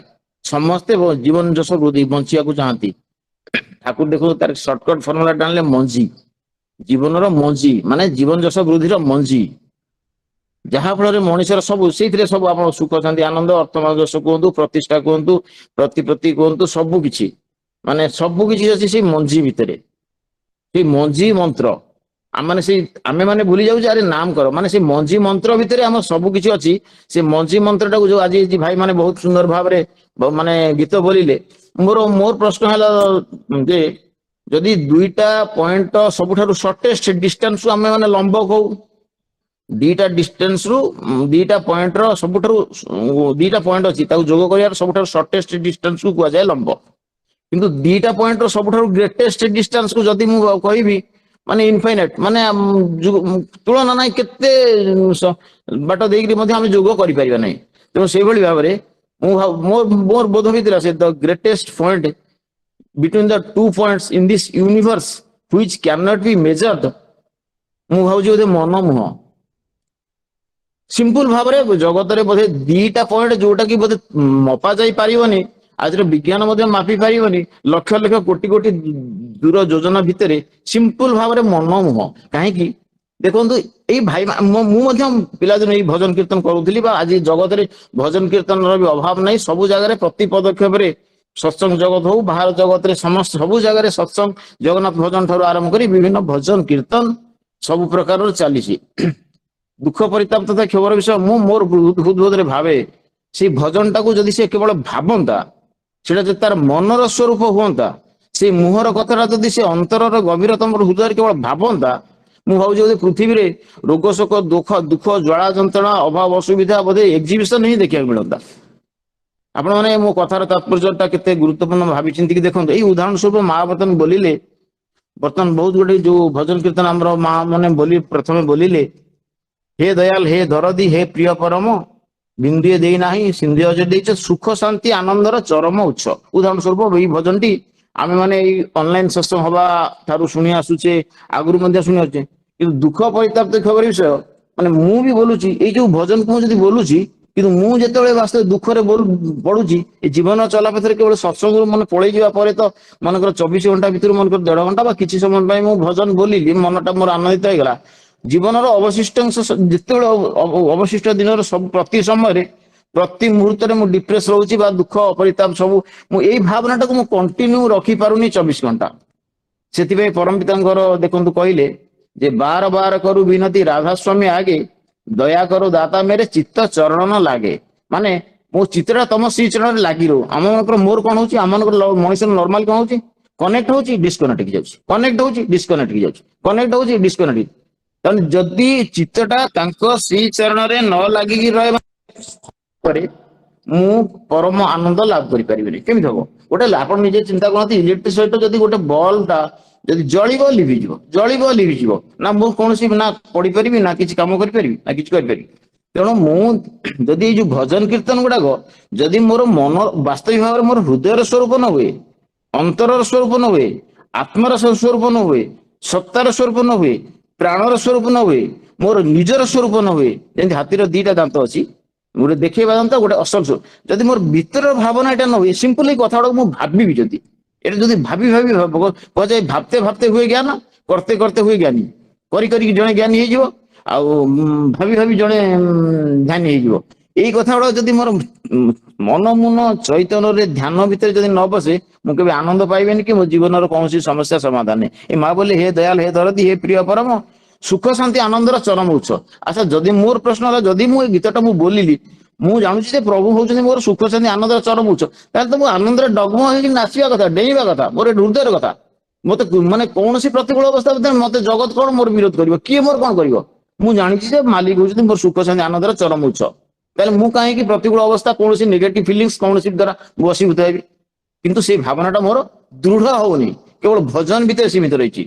ଭଜନର ଆନନ୍ଦ ନିଶ୍ଚୟ ଭାବରେ ପ୍ରଭୁଙ୍କ କଥା ତ କହିଲେ ଆନନ୍ଦ, ଶୁଣିଲେ ଆନନ୍ଦ, ତାଙ୍କ ଭାବନାରେ ଆନନ୍ଦ, ମାନେ ଯେକୌଣସି ପରିସ୍ଥିତିରେ ପ୍ରଭୁଙ୍କୁ କାହିଁକିନା ସେ ହଉଛନ୍ତି ପରମାନନ୍ଦର ବିଷୟବସ୍ତୁ। କିନ୍ତୁ ଆମେ ମୋର ପ୍ରଶ୍ନ ହଉଛି ଯେ ସେଇ କେବଳ ଆମର ଭଜନ କୀର୍ତ୍ତନ ଭିତରେ ସେତିକି କଥାକୁ ମୁଁ କହିକିରି କାହିଁକି ମାନେ ମୁଁ ସେତିକି ଅଳ୍ପ ଆନନ୍ଦ ନେବି? ମୁଁ ତ ପରମାନନ୍ଦର ଉଚ୍ଚ ନା, ମୁଁ ପରମାନନ୍ଦ ସହିତ କନେକ୍ଟ ହବାକୁ ଚାହେଁ ନା। ମୁଁ ତ କହୁଛି ମୋର ମୋ ଚିତ୍ରଟା ତମ ସହିତ ଲାଗିକି ରହିବ ୱିଦାଉଟ୍ ଡିସକଣ୍ଟିନ୍ୟୁଟି, ୱିଦାଉଟ୍ ଗିଭିଂ ଇଣ୍ଟରଭାଲ। ଏଟାକୁ କଣ୍ଟିନ୍ୟୁଟି ମୋର ଲାଗି ରହୁଛି। ମାନେ ଗୋଟେ ଜିନିଷ ଯଦି ଚୁମ୍ବକ ଲାଗି ରହିଲା, ତାକୁ ନାହିଁ ଯେ ମୁଁ ଟିକେ ଲାଗିବ ଟିକେ ଛାଡିଯିବ, ଟିକେ ଲାଗିବ ଟିକେ ଛାଡିଯିବ। ତେଣୁ ସେଥିପାଇଁ ପରମିତାଙ୍କୁ ପ୍ରାକ୍ଟିସ କରିବା ପାଇଁ କଣ କହିଲେ ନା, ବାର ବାର କରୁ ବିନତି, ଥରେ କରୁନି ବାରମ୍ବାର କରୁଛି। ବାର ବାର କରୁ ବିନତି ରାଧାସ୍ୱାମୀଙ୍କ ଆଗେ, ରାଧାସ୍ୱାମୀଙ୍କ ଆଗରେ ତାଙ୍କ ସମ୍ମୁଖରେ ମୁଁ ଜୀବନ୍ତ, ମୁଁ ପ୍ରଭୁଙ୍କ ପାଖରେ ମୋ ସମ୍ମୁଖରେ ମୁଁ ମାନେ ରାଧାସ୍ୱାମୀ ଦୟା କର ଦାତା ମେରେ ଚିତ୍ତ ଚରଣ ନ ଲାଗେ। ଆଚ୍ଛା ଚିତ୍ତଟା ତମ ଶ୍ରୀ ଚରଣରେ ଲାଗି ରହୁ ମାନେ କଣ? ଆଚ୍ଛା ଚରଣ ମୋ ଚିତ୍ତ ମାନେ କଣ? ଚିତ୍ତ ଆନାଲିସିସ୍ କଲେ ଜଣା ପଡିବା, ମାନେ ବିଶ୍ଳେଷଣ କରିବା ଯଦି ୱାର୍ଡଟାକୁ ଆମେ, ମୁଁ ସବୁଦିନ କହୁଛି ଆମେ, ମାନେ ମୋ ଚିତ୍ତଟା ତ ରହିଲା ମୋ ମୁଣ୍ଡ ଭିତରେ ତ ମୋ ମନ ବୁଦ୍ଧି ଚିତ୍ତ ଅହଙ୍କାର ରହିଲା କଣ ମୋ ମୁଣ୍ଡ ଭିତରେ। ମୁଁ ଗୋଟେ ଶରୀର ପାଇଛି। ଆଚ୍ଛା ମୋ ଚିତ୍ତଟା ମାନେ ମନ ଠାରୁ ଆହୁରି ବୁଦ୍ଧିଟା ସୂକ୍ଷ୍ମ, ବୁଦ୍ଧି ଠାରୁ ଚିତ୍ତଟା ଆହୁରି ସୂକ୍ଷ୍ମ। ଆଚ୍ଛା ସେଇ ଚିତ୍ତଟା ମୋର ଲାଗି ରହିବ, ମୁଁ କଣ କହୁଛି ତମ ଶ୍ରୀ ଚରଣରେ। ତାମାନେ କଣ ପ୍ରଭୁ ମୋ ମୁଣ୍ଡ ଭିତରେ ଅଛନ୍ତି, ତମ ମୁଁ ଏଟା ସ୍ୱୀକାର କଲି। ତାମାନେ ଠାକୁର ବା ଭଗବାନ ମୋର ଚିତ୍ତ ଭିତରେ ଅଛନ୍ତି, ମୋ ମୁଣ୍ଡ ଭିତରେ ଅଛନ୍ତି। ତାଙ୍କ ଚରଣରେ ତାଙ୍କର ମୁଣ୍ଡରେ ଲାଗି ରହୁ ମୁଁ କହୁନି, ତାଙ୍କ ହୃଦୟରେ ଲାଗି ରହୁ କହୁନି, ତାଙ୍କ ଶ୍ରୀ ଚରଣରେ ଲାଗି ରହୁ ବୋଲିକି ମୁଁ କହୁଛି ଆଉ ପ୍ରାର୍ଥନା କରୁଛି। ଦେଖନ୍ତୁ ମୁଁ ପ୍ରାର୍ଥନା କରୁଛି, ହେ ପ୍ରଭୁ ତମ ଶ୍ରୀ ଚରଣରେ ମୋ ଚିତ୍ତଟା ଲାଗି ରହୁ ମାନେ ନାଇଁ ଲାଗିଯିବ ଛାଡିଯିବ ଏମିତି ନାହିଁ, ପରମାନେଣ୍ଟଲି ଆଜି କହିଲି ଆଉ ଟିକେ ପୁଣି କାଲି କହିବି, ସବୁଦିନ କହୁଛି ମୋ ଚିତ୍ତଟା ତମ ଶ୍ରୀ ଚରଣ ଲାଗି ରହୁ। ତ ସେଇ ଚିତ୍ତଟା ଲାଗି ରହିବା ପାଇଁ ସହଜ ଭାବରେ ଆମେ ଯୋଉ କଥାଟା ମୁଁ ଭଜନ କୀର୍ତ୍ତନ କହିଲି, ସେଇଟା ମୋ ମନର ସ୍ୱରୂପ ହବା ଦରକାର। ସେଥିପାଇଁ ଦେଖନ୍ତୁ ମାନେ ସହଜ ଭାବରେ ଆମେ, ମୁଁ କହିବାର ତାତ୍ପର୍ଯ୍ୟ ଏଇ ଯୋଉ ଆମେ ମାନେ ଜଗତକୁ ମଣିଷ ନର୍ମାଲି ସେଇ ଭକ୍ତ କବି ମଧୁସୂଦନ ଦାସଙ୍କର କଥା ମନେ ପଡେ, କି ସୁନ୍ଦର କି ଆନନ୍ଦମୟ ଏହି ବିଶାଳ ସଂସାର, ଧନ୍ୟ ମହାପ୍ରଭୁ ମହିମା ତୁମ୍ଭର ଅଟେ ଅନନ୍ତ ଅପାର। ସୂର୍ଯ୍ୟ ଚନ୍ଦ୍ର ତାରା ତୁମ୍ଭରି ଆଜ୍ଞାରେ ବରସନ୍ତି ଜ୍ୟୋତି ରାଶି, ତୁମ୍ଭରି କୁସୁମ ପ୍ରତି ପ୍ରଭାତରେ ହସଇ ଆନନ୍ଦେ ଭାସି। ଦିଅ ଭକ୍ତି ପ୍ରଭୁ ହୃଦୟ ମୋହର, ବିରାଜ ନିତ୍ୟ ତହିଁରେ, ସତ୍ୟ ପଥେ ରହି ତୁମ୍ଭରି ଆଶ୍ରାରେ, ଯାଉ ମୋ ଦିନ ମହିରେ। এটা କିଏ ଲେଖିଥିଲେ? ଭକ୍ତ କବି ମଧୁସୂଦନ ଦାସ। ମୁଁ କହିବା ତାତ୍ପର୍ଯ୍ୟ ଦେଖନ୍ତୁ, ମୋ ଉଦ୍ଦେଶ୍ୟଟା ହେଲା ଭକ୍ତ କବି ମଧୁସୂଦନ ଦାସ ସେତେବେଳେ ପ୍ରଭୁଙ୍କୁ ଗ୍ରହଣ କରିଥିଲେ କି ନାହିଁ ମୁଁ ଜାଣିନି, ତାଙ୍କୁ ଭକ୍ତ କବି କୁହାଯାଇଛି। ଏଇ ଜଗତକୁ ଦେଖିଲେ ମଣିଷ, ଏଇ ଜଗତ ମଣିଷ ନିଜର ଭାବ ଅନୁସାରେ, ମଣିଷ ଭିତରେ ତ ସବୁବେଳେ କାମ କ୍ରୋଧ ଲୋଭ ଅହଙ୍କାର ଅଧୈର୍ଯ୍ୟ ବିଭିନ୍ନ ପ୍ରକାର ଥାଏ। ମାନେ ଜଗତଟା ତ ଏତେ ସୁନ୍ଦର, ଏଇ ଜଗତକୁ ସେ ଭକ୍ତ କବି ମଧ୍ୟ ଦେଖିଥିଲେ। ସେ ଏବେ ଆମେ ମାନେ ସବୁ ଦେଖୁଛୁ। ମୁଁ ଭାବୁଛି ସେତେବେଳେ ଜଣେ ଭକ୍ତ କବି ଥିଲେ, ଏବେ ସତ୍ସଙ୍ଗ ଜଗତରେ ପରମିତାଙ୍କ ଦୟାରୁ ସମସ୍ତେ ଭକ୍ତ କବି ହେଇପାରୁଛନ୍ତି। କାହିଁକିନା ଏଇ ଜଗତଟା ସେ ସେତେବେଳେ ସେ ସିନା ଜଣେ ସୁନ୍ଦର ଦେଖା ହେଇଥିଲେ ବୋଲିକିରି କବି ତାକୁ ଗୁରୁତ୍ୱ ଦିଆଇ ଲେଖିଛି। ମୁଁ ଭାବୁଛି ଆମେ ମାନେ ଏବେ ତ ପ୍ରତି ମୁହୂର୍ତ୍ତରେ, ମାନେ ସେତେବେଳେ ସେ ଜଣେ ହନୁମାନ ଥିଲେ, ପ୍ରଭୁଙ୍କ ଦୟାରୁ ଏବେ ସମସ୍ତେ ଲକ୍ଷ ଲକ୍ଷ ହନୁମାନ ବାହାରିବେ, ଲକ୍ଷ ଲକ୍ଷ ଶିବାଜୀ ବାହାରିବେ, ଲକ୍ଷ ଲକ୍ଷ ଅର୍ଜୁନ ବାହାରିବେ। ସେ ତ୍ରେତୟା ଯୁଗରେ ଜଣେ ଆମେ ସେଇ ଗୋଟେ କେବଳ ହନୁମାନ ଅର୍ଜୁନ ଶିବାଜୀ ଏଇ ମାନେ ଶୁଣି ଆମର ନୁହଁ, ଆମେ ମାନେ ସମସ୍ତେ ତ ମୁଁ ଭାବୁଛି ସତ୍ସଙ୍ଗ ଜଗତରେ ଆପଣ ମାନେ ସମସ୍ତେ ଗୋଟେ ଗୋଟେ ଅର୍ଜୁନ, ଗୋଟେ ମାନେ ହନୁମାନ, ଜଣେ ଗୋଟେ ଭକ୍ତ କବି। ଏଇ ଆମକୁ ଏବେ ମାନେ ଏଇ ଭାଇ ଯୋଉ ଲାଷ୍ଟ ବୋଲିଲେ ଯେ ଧରା ଏତେ ସୁନ୍ଦର ନଥିଲି ଜାଣି, ଏଇ ଧରାକୁ ଆମେ ମାନେ ଏଇ ଆଖିରେ, ଏଇ କାନରେ ଏଇଆକୁ ଦେଖୁଥିଲୁ ଶୁଣୁଥିଲୁ, କିନ୍ତୁ ଏଇ ଧରା ଭିତରେ ଏମିତି ଅମୃତ ଅଛି, ଏଇ ଦୃଶ୍ୟ ଭିତରେ ଏତେ ଆନନ୍ଦ ଅଛି, ଯୋଉଟାକୁ ଭକ୍ତ କବି ସେତେବେଳେ ଅନୁଭବ କରିପାରୁଥିଲେ। ଏବେ ଆମେ ମାନେ, ମୁଁ ଅନୁଭବ କରିପାରୁଛି, ଆପଣ ମାନେ ଅନୁଭବ କରିପାରୁଛନ୍ତି, ସମସ୍ତେ ଅନୁଭବ କରି। ତେଣୁ ପରମିତା ଦୟାରୁ ସେଇ ଯୋଉ କହିଲେ ବିଉଟି ଲାଏଜ୍ ଇନ୍ ଦ ଅବଜର୍ଭର୍ସ ଆଏ, ବିଉଟି ଲାଏଜ୍ ଇନ୍ ଦ ଅବଜର୍ଭର୍ସ ଆଏ। ଗୋଟେ ଛୋଟ ଛୁଆଟା ଯେତେ କେମ୍ପା କୁଜା କଣା, ଯେତେ ମେଣ୍ଟାଲି ରିଟାର୍ଡେଡ ଯାହା ବି ହୋଇଥାଉ, ଯେମିତି ତା ମାର ଆଖିରେ ସୁନ୍ଦର, କାହିଁକି ନା ତା ମା ଆଖିରେ ବିଉଟି ଥାଏ। ତେଣୁ କୁହାଯାଏ ବିଉଟି ଲାଏଜ୍ ଇନ୍ ଦ ଅବଜର୍ଭର୍ସ ଆଏ। ତେଣୁ ଆମମାନଙ୍କର ଦୃଷ୍ଟି ମଧ୍ୟ ସେଇଭଳି ପରମିତା ଦୟାରୁ ସୁନ୍ଦର ହେଇଯାଇଛି। ଆମର ଶୁଣିବାର ଦୃଷ୍ଟିକୋଣ ମଧ୍ୟ ସୁନ୍ଦର ହେଇଯାଇଛି। ଯେ ଯାହାକି ଠାକୁରଙ୍କର ଯୋଉ କଥା, ଯେ ତୁମର ମନ ଯେତେ ନିର୍ମଳ ହେବ, ତୁମର ଚକ୍ଷୁ ସେତେ ନିର୍ମଳ ହେବ, ଆଉ ଜଗତଟା ତୁମ ନିକଟରେ ନିର୍ମଳ ହୋଇ ଭାସି ଉଠିବ। ତେଣୁ ଆମମାନଙ୍କର ଯେହେତୁ ପରମପିତାଙ୍କ ଦୟାରୁ ସେଇ ମଞ୍ଜି ମନ୍ତ୍ର, ଏସବୁ କରାମତି କାହାର? ସେଇ ମଞ୍ଜି ମନ୍ତ୍ରର। ତେଣୁ ଚିନ୍ତା କରନ୍ତୁ, ଯଦି ଗୋଟିଏ ଛୋଟ ବୃକ୍ଷରୁ ହେଇ ଯେତେ ଯଦି 20 ଫୁଟ 30 ଫୁଟ 40 ଫୁଟ ସେ ଭୂମି ଉପରକୁ ରହୁଛି ମାନେ ତାକୁ ବାଲାନ୍ସ କରିବାକୁ ତାକୁ 20 ଫୁଟ ସେ 35 ଫୁଟ 30 ଫୁଟ ସେ ଭିତରକୁ ଯାଇଛି। ସେଭଳିଆ ମଞ୍ଜି ମନ୍ତ୍ର ମଧ୍ୟ ଏ ମଞ୍ଜି ମନ୍ତ୍ର ମଧ୍ୟ ବୀଜ ମନ୍ତ୍ର ମଧ୍ୟ ଯୋଉଟା କହୁଛନ୍ତି ତାହା ମୋର ଭିତରକୁ ମଧ୍ୟ ଯଦି 30 ଫୁଟ ଯିବ ବାହାର ଜଗତରେ ମଧ୍ୟ ସେ ମାନେ ସେ ମଧ୍ୟ ସେଇଭଳି 50 ଫୁଟ କରିବ, ଯୋଉଟା କି ପ୍ରତ୍ୟେକ ଲୋକର କାମ୍ୟ। ପ୍ରତ୍ୟେକ ଲୋକ ମାନେ ମୁଁ ଚାହୁଁଛି ପ୍ରତ୍ୟେକ ଲୋକ ତା ଛୁଆଙ୍କୁ ଚାହୁଁଛନ୍ତି ସତ୍ସଙ୍ଗ ଜଗତରୁ ଦୂରେଇ ରଖିକିରି କେମିତି ପାଠରେ ଟପର ହବ, ପ୍ରତିଷ୍ଠା ଲାଭ କରିବ, ଜଗତରେ ଅର୍ଥମାନ ଯଶ ଅଧିକାର କରିବ। ଇଭିନ ମୁଁ ମୋ ମତରେ ମତେ ବହୁତ ଦୀକ୍ଷିତ ସତ୍ସଙ୍ଗୀ ବହୁତ ସତ୍ସଙ୍ଗୀ ମାନଙ୍କର ଏଭଳି ଭ୍ରାନ୍ତ ଧାରଣା ବା ଧାରଣା ବି ଅଛି ଯେ ସତ୍ସଙ୍ଗ ଜଗତରୁ ପ୍ରଭୁଙ୍କୁ ଇଏରେ ଗଲେ ଟାଇମ ଲସ୍ ହବ, ପାଠରେ ଡିଷ୍ଟର୍ବ ହବ। କିନ୍ତୁ ଦେଖନ୍ତୁ ପ୍ରଭୁ ହଉଛନ୍ତି ମାନେ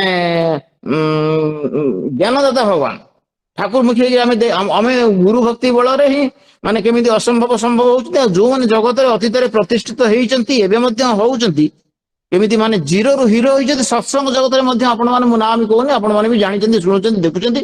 ଏମିତି ସତ୍ସଙ୍ଗ ଜଗତରେ ପ୍ରଭୁଙ୍କୁ ଧରିକିରି ଗୁରୁ ଭକ୍ତି ବଳରେ ପ୍ରଭୁଙ୍କୁ ମାନିକିରି ମାନେ କେମିତି ଜିରୋରୁ ହିରୋ ହେଇଛନ୍ତି ହଉଛନ୍ତି ମଧ୍ୟ ଆପଣମାନଙ୍କ। ତେଣୁ ପିଲାମାନଙ୍କ କ୍ଷେତ୍ରରେ ମୁଖ୍ୟ ଭାବରେ ପିଲାମାନଙ୍କ ଭିତରେ ଯଦି ଏଇ ଯୋଉ ଭାବଟା ଯଦି ଆମେ ମାନେ ମୁଁ ସଞ୍ଚାରିତ ନ କରିଦେଇ ପାରିଲି ଯେ ତାକୁ ଗୁରୁ ଭକ୍ତି ବଳରେ ଯେ ମୁଖଂ କରତି ବାଚଳମ୍ ପଙ୍ଗୁଂ ଲଙ୍ଘୟତେ ଗିରିମ୍ ଯତ୍କୃପା ତମହଂ ବନ୍ଦେ ପରମାନନ୍ଦ ମାଧବମ୍।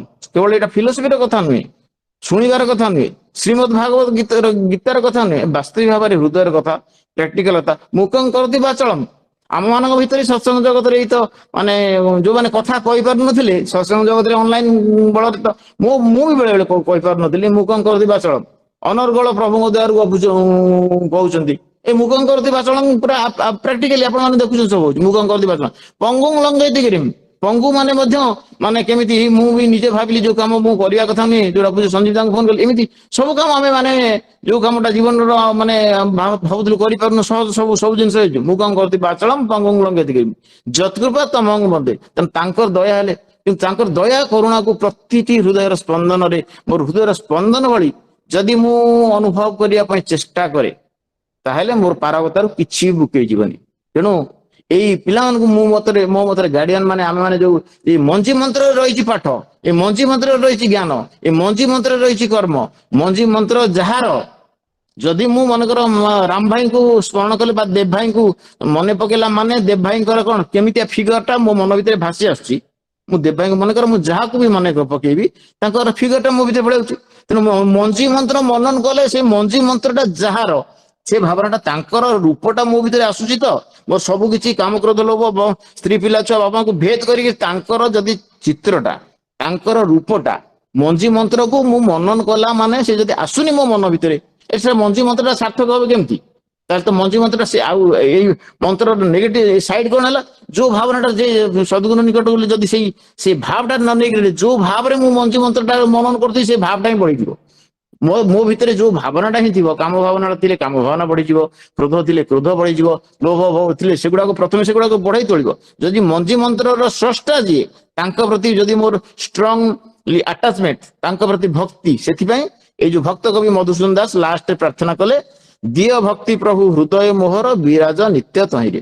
ତେଣୁ ମଞ୍ଜି ମନ୍ତ୍ରଟା କେବଳ ମନ୍ତ୍ରଟାକୁ ମନନ କଲେ ହବନି, ଯଦି ମଞ୍ଜି ମନ୍ତ୍ରର ସ୍ରଷ୍ଟା ଯିଏ, ବୀଜ ମନ୍ତ୍ରର ସ୍ରଷ୍ଟା ଯିଏ, ଯାହାଙ୍କ ପାଖରେ ତାଙ୍କ ସାର୍ଥକ ହେଇଛି ତାଙ୍କ ପ୍ରତି ଯଦି ମୋର ଭକ୍ତି ବା ଏଇ ଯୋଉ ଭଜନ ଗୁଟାକୁ ମୁଁ କଲି ତ ଯଦି ଟାଣ ନ ରହେ, କଥାରେ ଦମ୍ଭ ନ ରହେ, ଯଦି ମୁଁ ମାନେ ତାଙ୍କ ପ୍ରତି ମୁଁ ଇଚ୍ଛା ନ କରେ ପ୍ରବୃତ୍ତିକୁ ଅତି ସେ ତ ସହଜ ଭାବରେ ମୁଁ କମ୍ ସେ କମ୍ ଯଦି ଚେଷ୍ଟା ନ ରହେ ଯେ ପ୍ରଭୁଙ୍କ ପ୍ରତି, ତାହେଲେ ମଞ୍ଜି ମନ୍ତ୍ରଟା ସାର୍ଥକ ହବନି।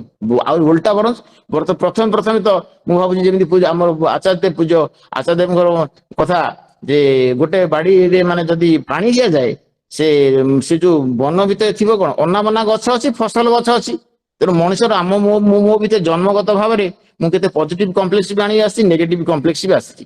କିନ୍ତୁ ତାପରେ ପରମ ପିତାଙ୍କ ଦୟାରୁ ସିନା ସୌଭାଗ୍ୟବଶତଃ ସଦୀକ୍ଷା ଗ୍ରହଣ କଲା ପରେ ମୁଁ ଯଦି ସେଇ ମଞ୍ଜି ମନ୍ତ୍ରର ସ୍ରଷ୍ଟାଙ୍କ ପ୍ରତି ଆଟାଚମେଣ୍ଟ ନ ରହେ ସବୁ ବଢିବ, ନେଗେଟିଭ ବି ବଢିବ, ପଜିଟିଭ ବି ବଢିବ। ମୁଁ ନେଗେଟିଭ ବି କରିବି, ପଜିଟିଭ ବି କରିବି। ତେଣୁ ସେଥିପାଇଁ ତାଙ୍କ ପ୍ରତି ସଚେତନ ହେଇକି ଯଦି ସେଇ ମଞ୍ଜି ମନ୍ତ୍ରର ସ୍ରଷ୍ଟାଙ୍କ ପ୍ରତି ଯଦି ଭଲ ପାଇବାଟା ରହିବ, ତାଙ୍କର ଏଇ ଯୋଉ ଜିନିଷ ଗୁଡାକ ମୁଁ କହୁଛି ମିନିମମ୍ ଭାବରେ ଯଦି ମୁଁ ଭାବିବି, ସବୁବେଳେ ପ୍ରତିଟି ମୁହୂର୍ତ୍ତରେ ଭାବିବାର ଅଭ୍ୟସ୍ତ ହେବି, ଏଇଟା ଏଇଆ କହିଛି, ଏଇଟା ମୁଁ ତ କହିଲି ଏଇ ଜିନିଷ ଯେ ତମେ ହିଁ ସବୁ ସତ୍ୟ ମାନେ ପରମ ପିତା ସବୁ, ପୁଣି ମୁଁ କାହିଁ ମାନେ ଦୋଦୁଲ୍ୟମାନ ହଉଛି। ଯଦି ଦୃଢ ଭାବରେ ବିଶ୍ୱାସ ରଖିବା ପାଇଁ କମ ସେ କମ ମୋର ମାନେ ଚେଷ୍ଟା ରହେ, ଆକୁଳତା ରହେ, ବ୍ୟାକୁଳତା ରହେ, ତାହେଲେ ମଞ୍ଜି ମନ୍ତ୍ରଟା ସାର୍ଥକ ହବ। ତାହେଲେ ମୁଁ ସମସ୍ତ ପ୍ରତିକୂଳତାକୁ ଅତିକ୍ରମ କରିକିରି ଜଗତରେ ପୁଣି ମାନେ ସେଇ ଯୋଉ ମଞ୍ଜି ମନ୍ତ୍ରରେ ଭିତରେ ଯୋଉ ସମ୍ଭାବ୍ୟତାକୁ ଯୋଉ ଅଛି, ଜୀବନ ଯଶ ବୃଦ୍ଧିର ସମ୍ଭାବ୍ୟତାଟା ଯୋଉ ସ୍ତର ଆପଣ ଚିନ୍ତା କରନ୍ତି, ପରମ ପିତାଙ୍କର ମଞ୍ଜି ମନ୍ତ୍ର ମାନେ ସେ କୋଉ ଜୀବନ ଯଶ ବୃଦ୍ଧିକୁ ଆମେ ସମସ୍ତଙ୍କର କାମ୍ୟ ଯାହା, ଆମେ ପିଲାଙ୍କର ପାଠ ପଢା ପ୍ରତି, ପିଲାଙ୍କର ଚାକିରି ପ୍ରତି ଯୋଉ ବ୍ୟସ୍ତ ହଉଛେ, ଜ୍ଞାନ ପ୍ରତି ବ୍ୟସ୍ତ ହଉଛେ, କର୍ମ ପ୍ରତି ବ୍ୟସ୍ତ ହଉଛେ, ଚାକିରି ପ୍ରତି ବ୍ୟସ୍ତ ହଉଛେ, ଜଗତରେ କେମିତି ବଞ୍ଚିବା ପ୍ରତ୍ୟେକ ଲୋକର କାମ, ସମସ୍ତେ ବ୍ୟସ୍ତ ହଉଛନ୍ତି।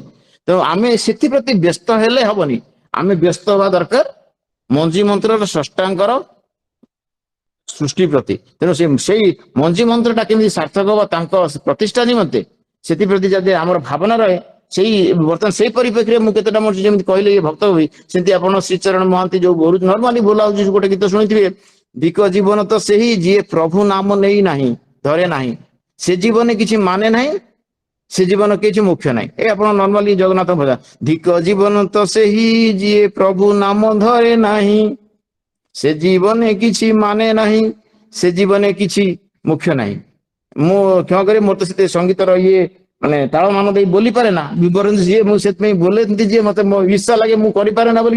କିନ୍ତୁ ବାସ୍ତବିକ ଭାବରେ ଏଇ ଯୋଉ ବୋଲିଛନ୍ତି ଧିକ ଜୀବନ ତ ସେଇ ଯିଏ ପ୍ରଭୁ ନାମ ଧରେ ନାହିଁ, ଏଟା ମାନେ ବଜାରରେ ବୋଲା ଯାଉଛି। କୋଉଟା ନା କୋଉ ନାମ ସିଏ, ଧିକ ଜୀବନ ତ ସେଇ ଯିଏ ପ୍ରଭୁ ନାମ ଧରେ ନାହିଁ, ସେ ଜୀବନ କିଛି ମାନେ ନାହିଁ, ସେ ଜୀବନ କିଛି ଶାନ୍ତି ନାହିଁ କି ମୁଖ୍ୟ ନାହିଁ। ତେଣୁ ସେଇ ଗୀତଟା ସେଇଭଳିଆ ଆଉ ଗୋଟେ ଆପଣଙ୍କର ଯାହା ଶୁଣିଥିବେ ଯେ ଏବେ ଯେ ଅମୃତ ହେ ହରିନାମ ଜଗତ ମେ इसे छोड़ विषय विष पीना क्या, हरि नाम नहीं तो जीना क्या। ଏଇ ମାଝୀ ଏମପି ହେଇଛନ୍ତି ତାଙ୍କ ନାଁ, ସେ ମଧ୍ୟ ଏବେ ବୋଲିଛନ୍ତି ସେ ଗୋଟେ ଆଉ ଗୋଟେ ବି ସମସ୍ତେ ଯୋଉ ସବୁ କ୍ଷେତ୍ରରେ ବାହାର ଜଗତରେ ସତ୍ସଙ୍ଗ ଜଗତକୁ ମାନେ ଇଏ କରି ମଧ୍ୟ ସବୁ ଜାଗାରେ ଏଇ ଗୀତଟା କହୁଛନ୍ତି ସମସ୍ତେ, କିନ୍ତୁ ତାତ୍ପର୍ଯ୍ୟ ଭାବ ଜଗତକୁ ପଶିଲେ ହିଁ ଯେ ସତନାମ ଆବଶ୍ୟକତାଟା, ସତନାମୀଙ୍କର ଆବଶ୍ୟକତାଟା, ମାନେ ପ୍ରଭୁ କେମିତି ସର୍ଟେଷ୍ଟ ଡିଷ୍ଟାନ୍ସରେ ମାନେ ଆଣିଛନ୍ତି ତାଙ୍କର ରାସ୍ତାଟା, ସେଇଟା ତାର ଗୁରୁତ୍ୱଟା ଜଣା ପଡେ। ଏ ସାଇବାବାଙ୍କର ସେଠି ମଧ୍ୟ ହରି ନାମ ବିନା ସୁଖ ଶାନ୍ତି ନାହିଁ, ସେଇ ସବୁଠାରୁ ଲାଟେଷ୍ଟ, ସବୁଠାରୁ ବିବର୍ତ୍ତିତ, ସବୁଠାରୁ ଇଭଲ୍ଭ ମାନେ ନାମ ଯୋଉ ପରମପିତା ଆଣିଛନ୍ତି, କେବଳ ସେଇ ନାମଟାକୁ ଆମେ କହିକିରି ଆମେ ଦୁଃଖ ପ୍ରକାଶ କଲେ, ଆମେ ଯଦି ଦୁଃଖରେ ରହିବା ହବନି, ଆମେ ବିପଦରେ ହବନି, ଆମେ ଅସଫଳ ହେଲେ ହବନି।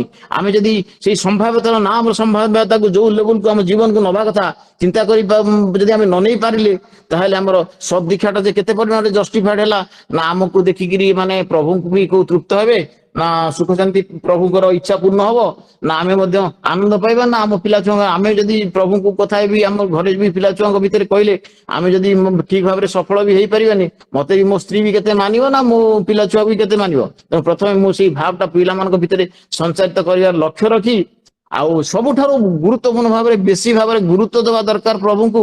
ସେ ପିଲାକୁ ମାନେ ପିଲାଟା ତାର ପାଠଟା ପଢିବ, ତାର ଚାକିରିଟା କରିବ ପ୍ରଭୁଙ୍କ ପ୍ରୀତ୍ୟାର୍ଥେ, ପ୍ରଭୁଙ୍କ ପ୍ରତିଷ୍ଠା ପାଇଁ। କମ ସେ କମ ସତ୍ସଙ୍ଗୀ ମାନେ ଆମେ ମାନେ ଏ ଭୁଲ କରିବାନି, ମୁଁ ବି ଏ ଭୁଲ କରିଥିଲି।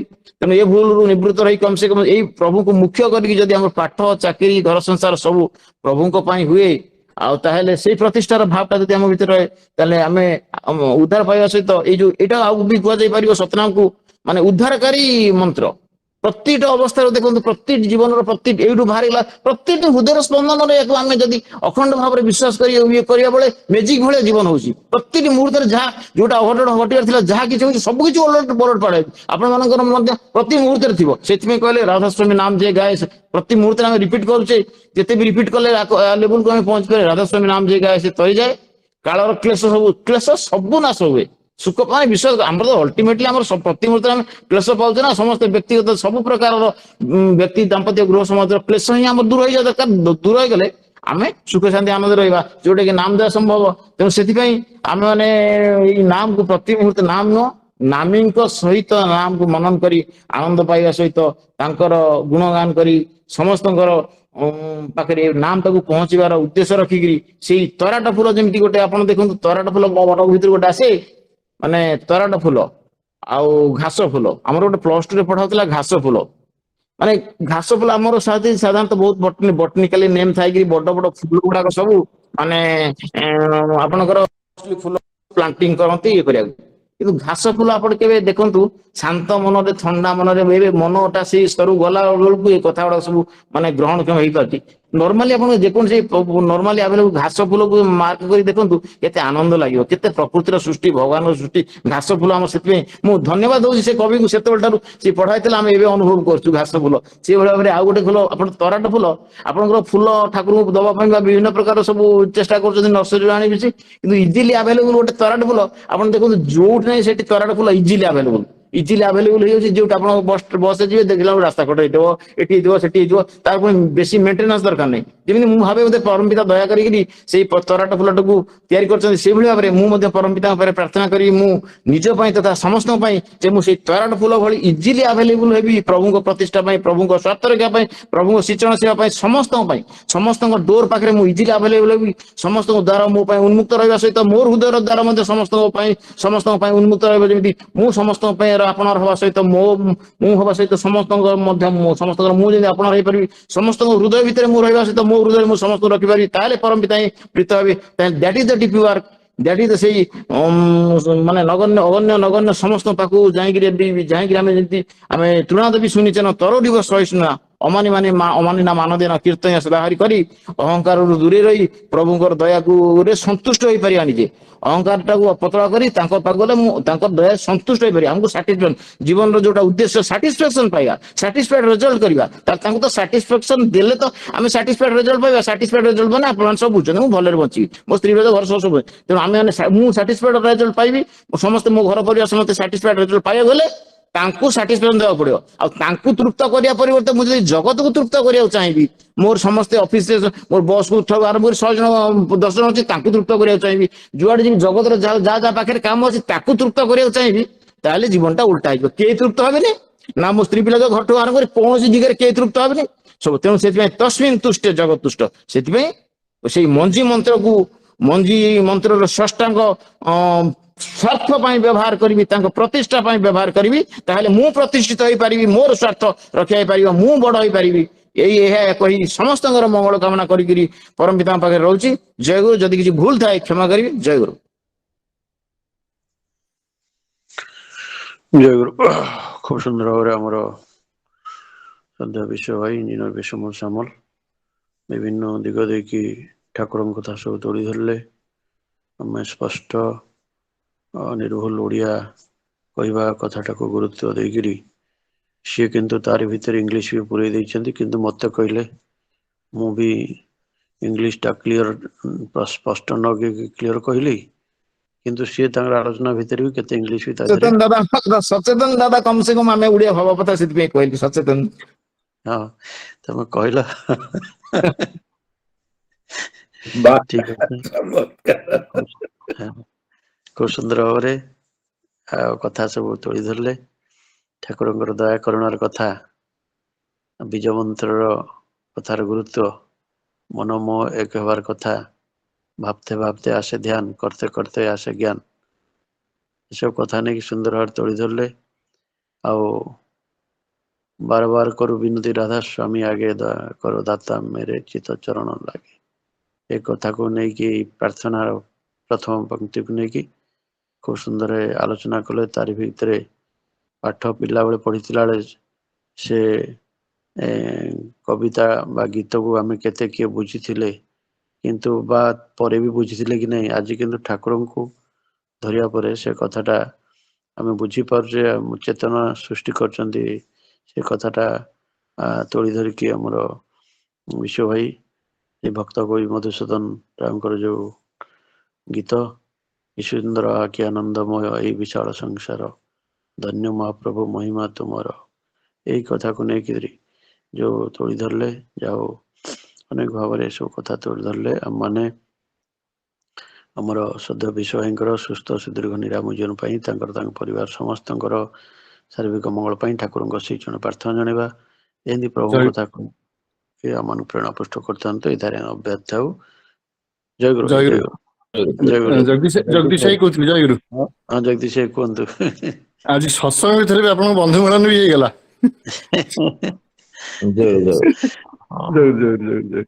ଥ୍ୟାଙ୍କ ୟୁ ଜୟଗୁରୁ।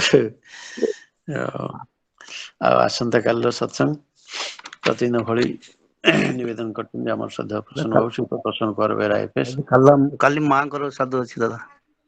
ହଉ ହଉ ଆଉ ଶ୍ରଦ୍ଧା ଆମ ପ୍ରଫୁଲ୍ଲ ଭାଇ ତାଙ୍କର ସ୍ୱର୍ଗତ ମାତୃଦେବୀଙ୍କର ଶ୍ରାଦ୍ଧ ଉପଲକ୍ଷେ ସତ୍ସଙ୍ଗ ନିବେଦନ କରିଛନ୍ତି ଶ୍ରୀୟୁତ ପ୍ରଫୁଲ୍ଲ କୁମାର ସାମଲ ଏବଂ ତତ୍ସହିତ ପ୍ରତି ସଂକ୍ରାନ୍ତିରେ ସତ୍ସଙ୍ଗ ନିବେଦନ କରିଥାନ୍ତି ଆମ ଶ୍ରଦ୍ଧା ବିଦୁଲତା ମା ଶ୍ରୀମତୀ ବିଦୁଲତା ରାଉତ ଏବଂ ଆମ ଶ୍ରଦ୍ଧା ପରିତୋଷ ଭାଇ ଶ୍ରୀୟୁତ ପ୍ରତି ସଂକ୍ରାନ୍ତି ସତ୍ସଙ୍ଗ ନିବେଦନ କରିଥାନ୍ତି ପରିତୋଷ ପାତ୍ର ଆଉ ଆମର ଶ୍ରଦ୍ଧା ଜ୍ୟୋତିମା ସତ୍ସଙ୍ଗ ନିବେଦନ କରିଛନ୍ତି ସଂକ୍ରାନ୍ତି ଉପଲକ୍ଷେ ଶ୍ରୀମତୀ ଜ୍ୟୋତିର୍ମୟୀ ସାହୁ ଆସନ୍ତାକାଲି ସତ୍ସଙ୍ଗରେ ଆମେ ଯୋଗଦାନ କରିବା। ବର୍ତ୍ତମାନ ଆମର ଶ୍ରଦ୍ଧା ଦେବ ଭାଇ ଶ୍ରୀୟୁତ ଦେବେନ୍ଦ୍ରନାଥ ସାହୁ ସମାପନୀ କୀର୍ତ୍ତନ କରି ଧ୍ୱନି ଦେଇ ସତ୍ସଙ୍ଗ ସମାପନ ହବ। ଜୟଗୁରୁ। ପରିକୀର୍ତ୍ତନଙ୍କର ପୁରା ଆମର ପୂଜ୍ୟପାଦ ଦାଦା ଯୋଉ ଅଭିଭାଷଣ ଦଉଥିଲେ ସେଥିରେ ଆମର ଧନ୍ୟ ଜୀବନ ତ ସେଇ ଗୀତଟିରେ ଆଲୋଚନା କରିଥିଲେ ତାରି ବିଷୟରେ କିଛି ସମ୍ୟକ ଠାକୁରଙ୍କ ଭାବ ଦ୍ୱାରା ଚେଞ୍ଜ କରି ମୁଁ ସେଇ ସଙ୍ଗୀତଟାକୁ ବର୍ତ୍ତମାନ ଆପଣଙ୍କ ସମ୍ମୁଖରେ ପରିବେଷଣ କରିବାକୁ ଯାଉଛି। ଧନ୍ୟ ଜୀବନ ତ ସେହି ଯିଏ ସତ ନାମ ଜପୁଥାଇ ସେ ଜୀବନେ ବଡ଼ ସୁଖ ହୋଇ ସେ ଜୀବନେ ଦୁଃଖ ଦୂର ହୋଇ ସେ ଜୀବନେ ବଡ଼ ପୁଣ୍ୟ ହୋଇ ସେ ଜୀବନେ ପାପ କ୍ଷୟ ହୋଇ ଯିଏ ଇଷ୍ଟ ଭୃତି କରୁଥାଇ ଧନ୍ୟ ଜୀବନ ତ ସେହି ଯିଏ ସତ ନାମ ଜପୁଥାଇ ଧନ୍ୟ ଜୀବନ ତ ସେହି ଯିଏ ସତ ନାମ ଜପୁଥାଇ ସେ ଜୀବନେ ବଡ଼ ପୁଣ୍ୟ ହୋଇ ସେ ଜୀବନେ ବଡ଼ ପୁଣ୍ୟ ହୋଇ ସେ ଜୀବନେ ଦୁଃଖ ଦୂରେ ଯାଇ ସେ ଜୀବନେ ଦୁଃଖ ଦୂରେ ଯାଇ ସେ ଜୀବନେ ପାପ କ୍ଷୟ ହୋଇ ସେ ଜୀବନେ ପାପ କ୍ଷୟ ହୋଇ ବୃତ୍ତି କରୁଥାଇ ଧନ୍ୟ ଜୀବନ ତ ସେହି ଯିଏ ସତ ନାମ ଜପୁଥାଇ ଧନ୍ୟ ଜୀବନ ତ ସେହି ଯିଏ ସତ ନାମ ଜପୁଥାଇ କାମନା ବାସନା ଶ୍ରବଣ ରମଣ ଚିତ ପଶୁ ତୁଲ୍ୟ କର୍ମ ମଣିଷ ଜୀବନ ପାଇ ତୁରେ ତୁରି କରିଦାରେ କିଛି ପୁଣ୍ୟ ଏଇ ମାଟି ଦେହ ବହୁ ଗାଇ ଏଇ ମାଟି ଦେହ ବହୁ ଗାଇ ଉଠି ଆସିଛି ଯିବ ପଳେଇ ଯେ ଉଠି ଆସିଛି ଯିବ ପଳେଇ ସାଥିରେ ନଯିବେ କେହି ଧନ୍ୟ ଜୀବନ ସେହି ଯିଏ ସତ ନାମ ଜପୁଥାଇ ଧନ୍ୟ ଜୀବନ ସେହି ଯିଏ ସତ ନାମ ଜପୁଥାଇ ଆଜି ମରିଗଲେ କାଲି ଦିନ ତୋର ପାଇଁ କାନ୍ଦୁଥିବେ ସାତ ପୁରୁଷର ଗଣ୍ଠି ଧନ ଧରି ତୋରେ ସବୁ ବାନ୍ଧିଥିବେ ପାପ କଲେ ନଟ ଏଠି ଭୋଗିବୁ ପାପ କଲେ ନଟ ଏଠି ଭୋଗିବୁ ପୁଣ୍ୟ କଲେ ପ୍ରଭୁ ପାଖେ ରହିବୁ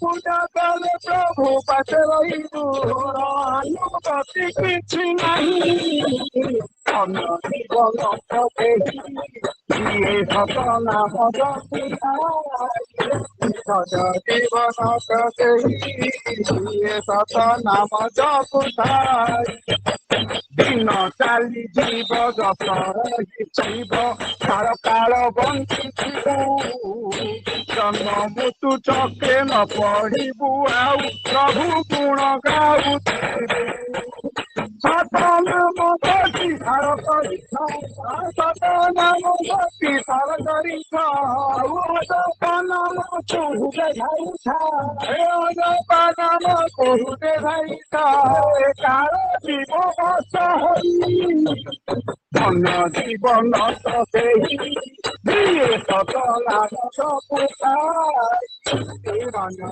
ଜୀବନ ତ ସେହି ଯିଏ ସତ ନାମ ଜପୁଥାଇ ପ୍ରାପ୍ତ ସମୟରେ ନାମ ଧ୍ୟାନ କରି ବୃତ୍ତି ଆଗେ ଦେବ ଯଥା ସମୟରେ ଧ୍ୱନି ଦେଇ ଦିନଟି ନିତ୍ୟ ସାରିବ ଗୁରୁଜନେ ନିତ୍ୟ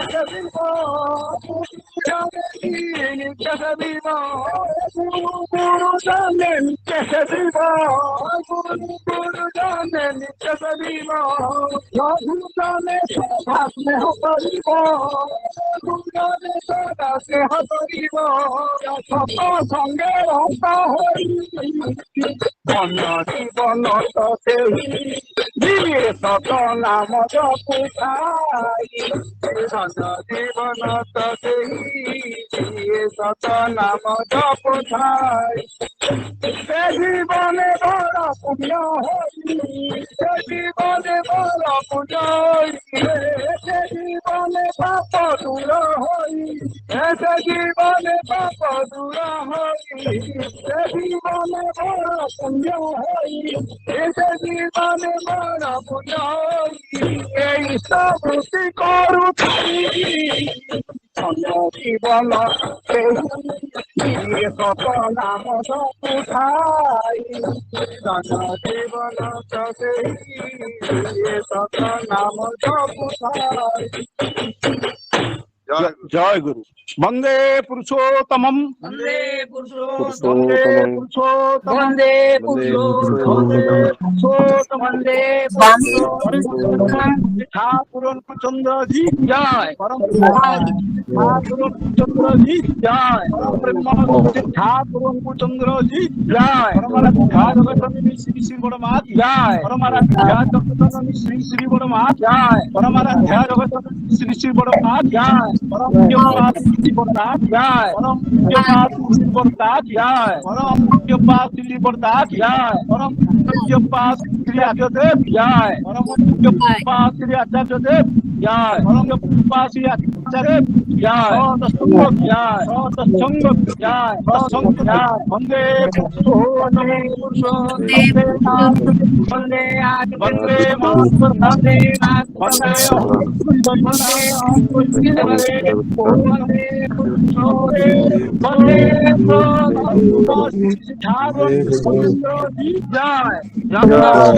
জয় গুরু জয় গুরু সমস্ত জয় গুরু জয়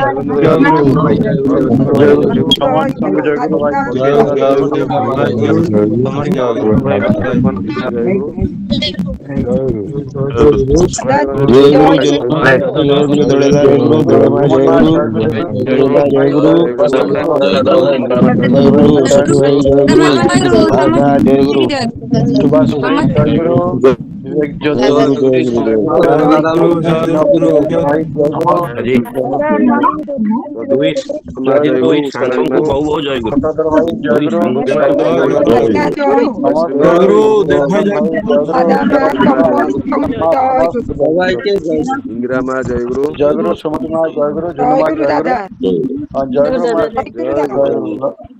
মা জয় গুরু মা জয় গুরু সিংকিমা জয় গুরু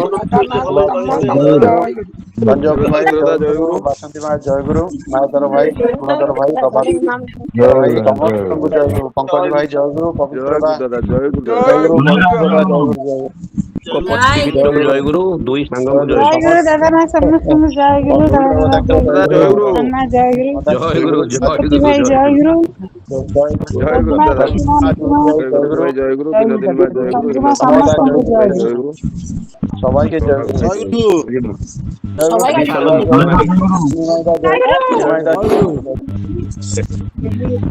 ଆମ ଗାଁକୁ ମୁଁ ଆଜି ସୁନ୍ଦର ଭାବରେ ମଞ୍ଜି କଥା ସବୁ ଆଲୋଚନା ହେଇଛି। ପବିତ୍ର ଦାସ କଣ କହୁଛନ୍ତି କୁହନ୍ତୁ ଟିକେ। ନାଇଁ ଆଜି ସୁନ୍ଦର ଭାବରେ ମଞ୍ଜି କଥା ସବୁ ଆଲୋଚନା ହେଇଛି। ଆଜ୍ଞା ଆଜ୍ଞା ଆଜ୍ଞା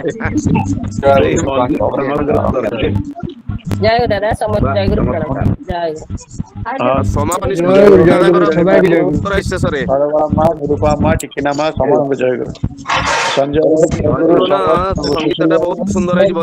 ଜୟ ଗୁରୁ ଦାଦା ଜୟ ଗୁରୁ ଜୟ ଗୁରୁ